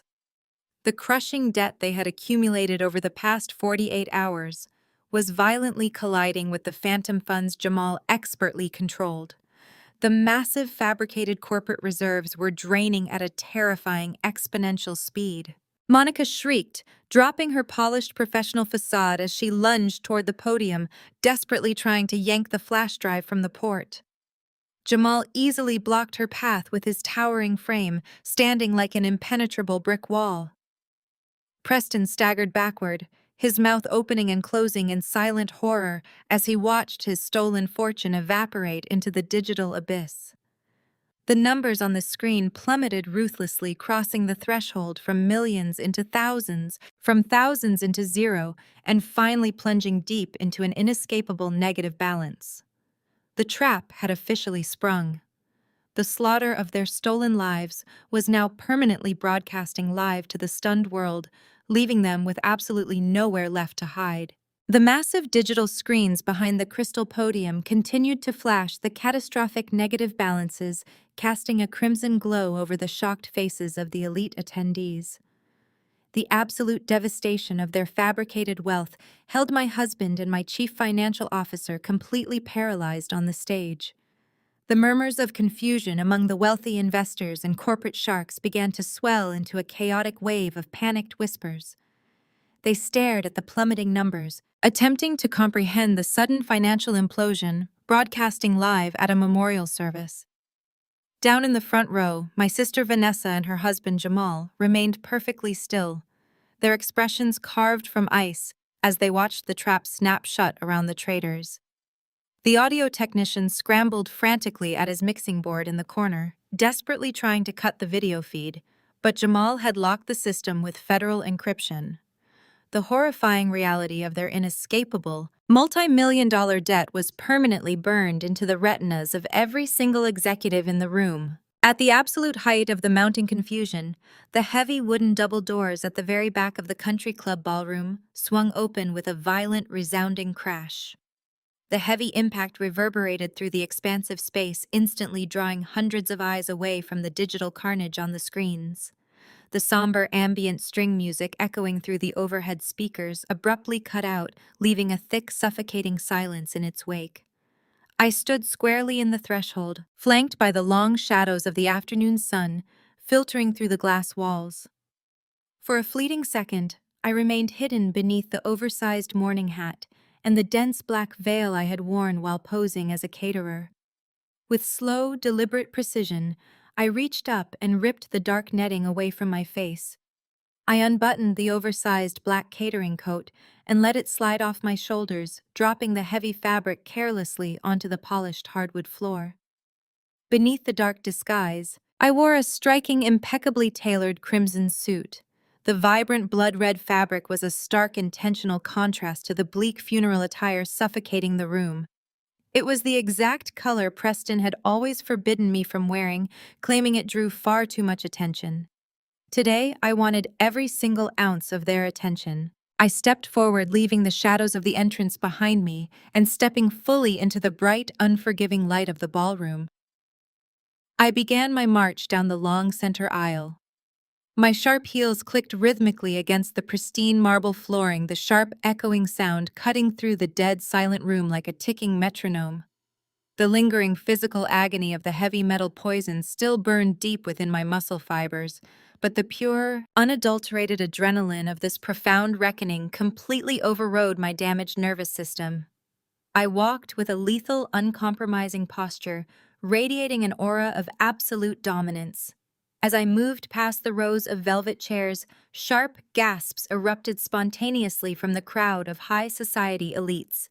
Men and women physically recoiled, pressing themselves against the backs of their seats, as if witnessing a supernatural event. The corporate rivals who had come to vulture my wellness empire stared at me with wide, terrified eyes, their minds failing to process the impossible sight of a legally deceased chief executive walking right past them.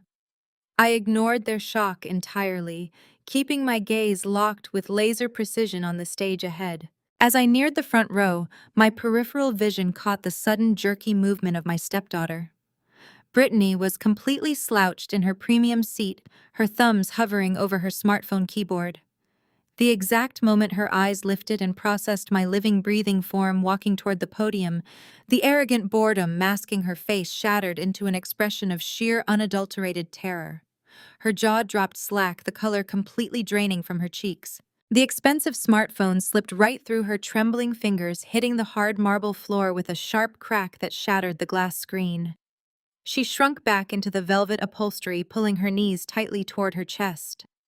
The spoiled teenager who had callously bragged about stealing my vintage Porsche while I lay paralyzed in a hospital bed was suddenly reduced to a trembling, petrified child, staring at the physical manifestation of her own horrific consequences. Up on the elevated stage, the devastating realization hit my treacherous chief financial officer. Monica took a terrified step backward, her perfectly manicured hands shaking violently. Her grip on the thick leather portfolio failed entirely. The sleek folder slipped from her grasp, spilling the heavily orchestrated corporate merger contracts all over the carpeted stage floor. The papers she had ruthlessly murdered me to obtain scattered uselessly around her expensive designer shoes. Beside her, Preston looked as if the air had been violently sucked from his lungs. His knees buckled visibly, his entire frame trembling under the crushing weight of his exposed crimes. The microphone slipped right out of his limp hand, hitting the crystal podium with a loud, piercing screech of audio feedback before tumbling onto the floor. His eyes were wide dilated with pure consuming horror as he stared at the ghost he had personally created. I reached the stage base, ascending the short flight of carpeted stairs without breaking my intense eye contact with my husband. Diego moved silently from his concealed position near the catering tables, swiftly positioning his broad shoulders to block the primary side exits. I stepped onto the elevated platform, stepping deliberately over the scattered, worthless merger documents Monica dropped. Preston stood paralyzed, his breathing shallow and rapid, physically incapable of retreating from his greatest nightmare. I closed the final distance between us, stepping directly into his personal space. I reached down and picked up the discarded microphone from the floor, my grip completely firm and uncompromising. I squared my shoulders clad in the crimson suit and looked him dead in his terrified eyes, preparing to unleash the absolute verbal annihilation that would permanently end his entire existence. I stared into the dilated, trembling pupils of the man who had vowed to love me, feeling the cool metal of the microphone in my hand. I addressed the captive audience, my voice echoing like thunder against the high glass ceilings of the country club, stating that his touching eulogy was missing a few critical details regarding my tragic departure. Preston opened his mouth, but only a pathetic, breathless gasp escaped his throat. His entire body shook violently. I did not give him a single second to recover his composure. Reaching into the inner pocket of my tailored crimson jacket, I retrieved the hitman's secured burner phone. I grabbed an auxiliary cable resting on the podium's control deck and plugged it directly into the audio jack. I announced to the dead silent room that they were about to hear the real Preston speak, and I hit the play button. The pristine, undeniably clear audio of his panicked, venomous voice blasted through the state-of-the-art surround sound system. The recording captured him explicitly, ordering the mechanic to cut the brake lines completely, demanding the assassination be completed before the federal archives were uploaded. It continued with his chilling admission of already handling me with the lethal thallium poison, vehemently refusing to let his brother-in-law ruin his massive corporate payout. A massive, collective horrifying gasp erupted from the high society crowd. Camera flashes fired in a blinding, rapid succession, capturing the exact moment my husband's polished facade disintegrated. Preston physically staggered back his expensive dress shoes, slipping on the scattered papers as he collided heavily with the digital presentation screen. I tapped the podium interface again. Jamal, operating flawlessly from his seat in the front row, synced his titanium laptop directly to the main visual feed. Right beside the rapidly draining phantom bank accounts, massive high-definition images illuminated the ballroom. Encrypted offshore purchase orders flashed across the monitors. Digital receipts for military-grade thallium appeared in bold contrast. The exact tracking numbers leading straight to a dummy shell corporation, registered explicitly under Preston's name, filled the screens. The definitive, undeniable proof of my slow-motion murder was now towering 20 feet high for every single elite investor and industry journalist to photograph and publish. Meanwhile, Monica desperately attempted to silently edge her way toward the stage stairs, her face a mask of pale, suffocating terror. I sharply called out her name, projecting my voice across the expansive room, and asking if she was going somewhere. She froze, instantly trapped like prey, in the harsh glare of a dozen press cameras, pivoting aggressively toward her. I turned my absolute focus to the predatory rival executives sitting in the very front row. They were staring at the scattered merger documents on the floor as if the heavy cardstock had suddenly caught fire. I addressed the rival executives, my tone dripping with icy, uncompromising professionalism. I exposed the woman cowering on the stage, explaining that she did not invite them here today for a legitimate corporate acquisition. I detailed how she intentionally tanked my quarterly revenue projections and fabricated a massive supply chain deficit to artificially force a panic sale. I revealed that in exchange for handing over my entire life work for pennies on the dollar, she and my treacherous husband structured a $30 million kickback routed through an untraceable offshore consulting firm. The senior chief executive of the rival corporation turned a dangerous shade of red, his jaw clenched in absolute fury. Corporate giants ruthlessly eliminated competition, but they utterly despised being used as unwitting pawns in a highly publicized federal fraud scheme. Without uttering a single word, the imposing executive leaned forward, snatched the remaining copies of the merger contracts from the edge of the stage, and violently ripped the thick stack of papers in half. He tossed the shredded documents directly onto Monica's expensive designer shoes. The lucrative merger was permanently, irreparably dead. I lowered the microphone and extended my hand. Jamal ascended the short flight of stairs, stepping onto the elevated platform with a formidable, devastating presence. I handed the microphone to my brother-in-law. His sharp, calculating eyes locked onto Preston, who was now hyperventilating against the back wall, sliding slowly toward the floor. Jamal announced to the crowd his role as an independent forensic financial auditor, declaring his obligation to clarify the current fiscal standing of the grieving widower. His deep, resonant voice carried an undeniable lethal authority.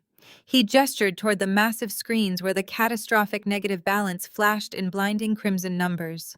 Jamal explained that Preston and Monica foolishly believed they legally acquired a 70% controlling stake in this wellness empire. He revealed their failure to realize the expedited equity transfer was signed under the direct threat of murder, triggering a classified legal duress protocol that instantly voided the entire document. Preston shook his head frantically, his hands pulling at his carefully styled hair in a gesture of pure, unadulterated madness. He choked out a pathetic defense, staring at the screen and crying about the money they had clearly seen in the accounts.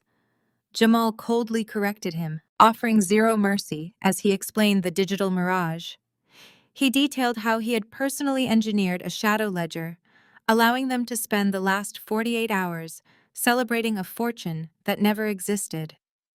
He listed their aggressive financial mistakes, highlighting the $5 million custom superyacht and the non-refundable millions wired to secure cliffside villas in Monaco and luxury penthouses in Paris. Jamal paused, letting the crushing weight of reality settle heavily over the silent, captivated ballroom. He dismantled their remaining defenses, explaining how they bypassed standard banking verifications, using fraudulent documents, and swiped a dead woman's platinum credit card to bribe local law enforcement.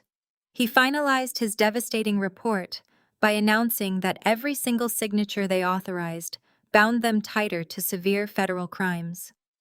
Jamal firmly declared that they were not wealthy, revealing to the entire room that Preston and Monica were currently $12 million in aggressive, inescapable debt, having borrowed heavily against corporate assets they never legally owned. The absolute destruction was completely flawless. Preston dropped heavily to his knees, burying his face in his trembling hands as he let out a guttural, agonizing scream of pure defeat. Monica collapsed against the base of the crystal podium, sobbing hysterically as the horrific realization of her immediate bankruptcy and impending prison sentence shattered her arrogant facade. I looked down at the two pathetic, greedy traitors groveling on the stage, feeling absolutely nothing but the cold, intensely satisfying rush of ultimate permanent justice. I had completely stripped away their fabricated wealth, their pristine reputations, and their false sense of invincibility. They were utterly ruined, trapped in a massive public execution of their own meticulous design, and the final devastating blow was already waiting just outside the heavy country club doors to completely finish them off today. The piercing wail of police sirens suddenly shattered the suffocating silence inside the grand ballroom. The sound multiplied rapidly, growing exponentially louder as dozens of heavy vehicles surrounded the perimeter of the elite country club. Flashing red and blue lights pierced through the panoramic glass walls, casting a chaotic strobe effect across the terrified faces of the wealthy attendees. The heavy oak double doors at the main entrance burst open with an explosive force. A tactical unit of federal agents, meticulously coordinated by Jamal during our time in the underground bunker, swarmed directly into the opulent venue. They wore dark tactical gear, their presence an undeniable declaration of absolute authority. Preston snapped out of his paralyzed state of horror. The sheer instinct of a cornered predator took over his crumbling mind. He scrambled off his knees, slipping frantically on the shredded merger contracts scattered across the stage floor. He lunged toward the narrow side exit leading to the catering kitchens, desperately attempting a cowardly escape. He did not make it past the first set of stairs. Diego detached himself from the shadows with the terrifying speed of a military strike. My loyal groundskeeper launched his muscular frame through the air, hitting Preston squarely in the chest. They crashed violently into a towering catering table. Crystal champagne flutes and silver platters shattered into 1,000 glittering pieces. Preston was pinned aggressively to the hardwood floor, his desperate bid for freedom ending in a pathetic pile of broken glass and spilled appetizers. Monica did not attempt to run. She remained completely frozen near the crystal podium, her designer dress trembling as two federal agents approached her with heavy steel handcuffs. The cold metal clicked sharply around her perfectly manicured wrists. The harsh reality of her immediate future finally broke her arrogant facade. Monica collapsed into a state of hysterical weeping. She wailed loudly, desperately attempting to play the naive victim to the arresting officers. She screamed that she was totally innocent, sobbing that Preston had aggressively manipulated her into committing corporate fraud and embezzlement. The rival executives in the front row watched her pathetic performance with absolute, unadulterated disgust. They were fully aware she had masterminded the hostile takeover just minutes ago. Down in the front row, the chaos reached Brittany. Two uniformed city police officers marched directly toward her premium velvet chair. The spoiled teenager shrieked in sheer terror as an officer firmly gripped her arm. She thrashed wildly, her glittering cocktail dress twisting as she desperately looked up at the stage. She locked eyes with me, screaming my name at the top of her lungs. She begged her stepmother to intervene and save her from the terrifying authorities. I walked slowly down the carpeted stage stairs, my crimson suit radiating absolute power. I stopped mere inches from her trembling face. I looked down at the girl who had callously wished for my death so she could steal my vintage Porsche. I coldly informed her that the officers were not here for a simple misunderstanding. I stated with icy precision that they were arresting her for a severe felony hit-and-run, driving under the influence, and grand theft auto. I watched the color drain completely from her face as the officers pulled her toward the exit. Her cries of entitlement were utterly useless against the crushing weight of federal law. Across the room, federal agents hauled Preston off the shattered catering table. They wrenched his arms behind his back, securing the heavy handcuffs tightly around his wrists. A fresh cut bled down his forehead from the collision, ruining his meticulously styled appearance. As the agents dragged him forcefully down the central aisle, he thrashed against their grip. He screamed my name in absolute raw disbelief. He shrieked that the empire belonged to him, begging me to stop the financial bleeding. He was entirely incapable of accepting his total permanent defeat. I stood perfectly still on the elevated stage, watching him kick like a feral animal. The heavy wooden doors swallowed him whole, silencing his pathetic cries forever. The massive ballroom slowly emptied as the authorities finally cleared the scene. The stunned elite guests filed out in breathless, murmuring crowds. I remained standing on the stage, surveying the quiet aftermath of my absolute victory. Vanessa and Jamal walked up the stairs to join me. Their faces radiated profound pride and fierce loyalty. Diego emerged from the kitchen corridor, brushing a stray piece of shattered crystal from his sleeve. His dark eyes shone with silent respect. Jamal retrieved an unbroken bottle of my vintage champagne from a surviving catering cart. He expertly popped the cork, pouring the sparkling liquid into 4 pristine crystal flutes. He handed them out to our unbreakable alliance. I took my glass, raising it high into the air. The cold glass felt incredibly grounding against my fingertips. We clinked our flutes together, the sharp melodic chime ringing beautifully through the empty country club. I turned my gaze toward the massive panoramic windows overlooking the manicured golf greens. The flashing red and blue lights of the police cruisers painted the dark evening sky. I watched the vibrant colors slowly fade into the distance, carrying the toxic poison of my past away. The overwhelming physical agony of the heavy metal toxins was finally beginning to recede. The grueling recovery ahead of me would demand significant strength, but I was no longer fighting merely to survive. I was fighting to truly live on my own uncompromising terms. I had ripped my entire existence back from the very jaws of a meticulously planned murder. I had exposed a web of betrayal that sought to bury my legacy in the dirt.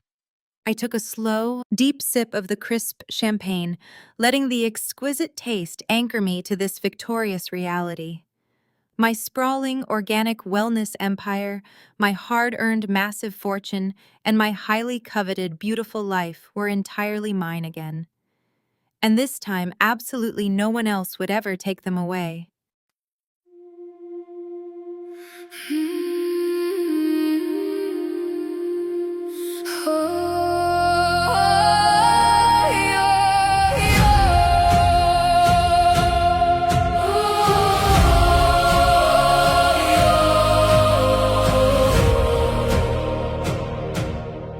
I used to ride upon your shoulders, thinking you could touch the sky. Every road felt less uncertain when I saw the world through your eyes. You were stronger than the mountains, taller than the northern pines. And when the winter winds were coming, you would stand between them and I.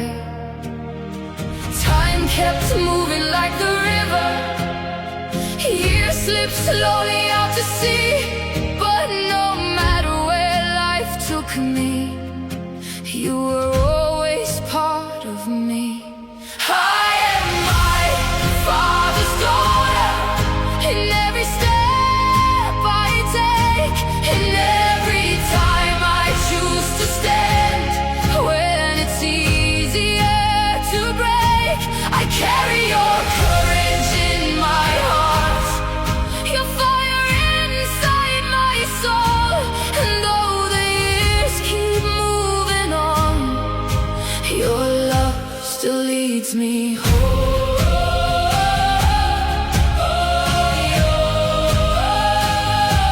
You taught me strength is not in power, but in kindness when it's hard. You taught me how to keep on going when the road grows cold and dark. Every lesson, every story, every laugh around the flame lies within me like an echo, calling softly through my name. And when I face my greatest battles, when I feel I can't go on, I can hear your voice beside me saying, child, you're stronger than you know.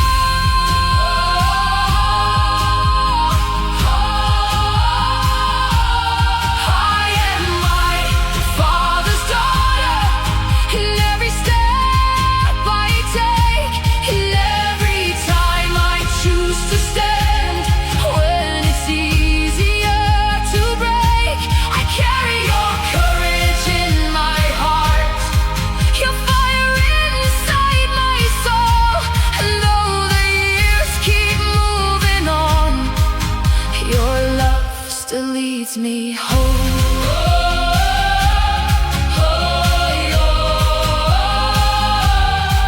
One day the snow will cover footprints, one day the fire will burn low.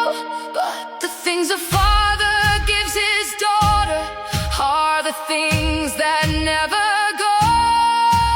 Not the gold or not the stories, not the battles that he won, but the quiet way he loved her and the woman she becomes.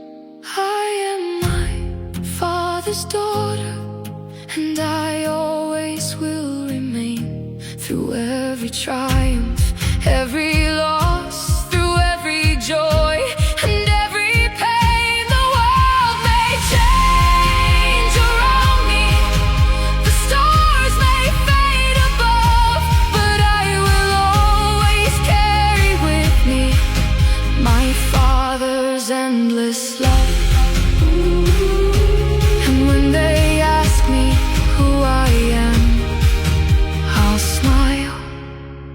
wind answers softly.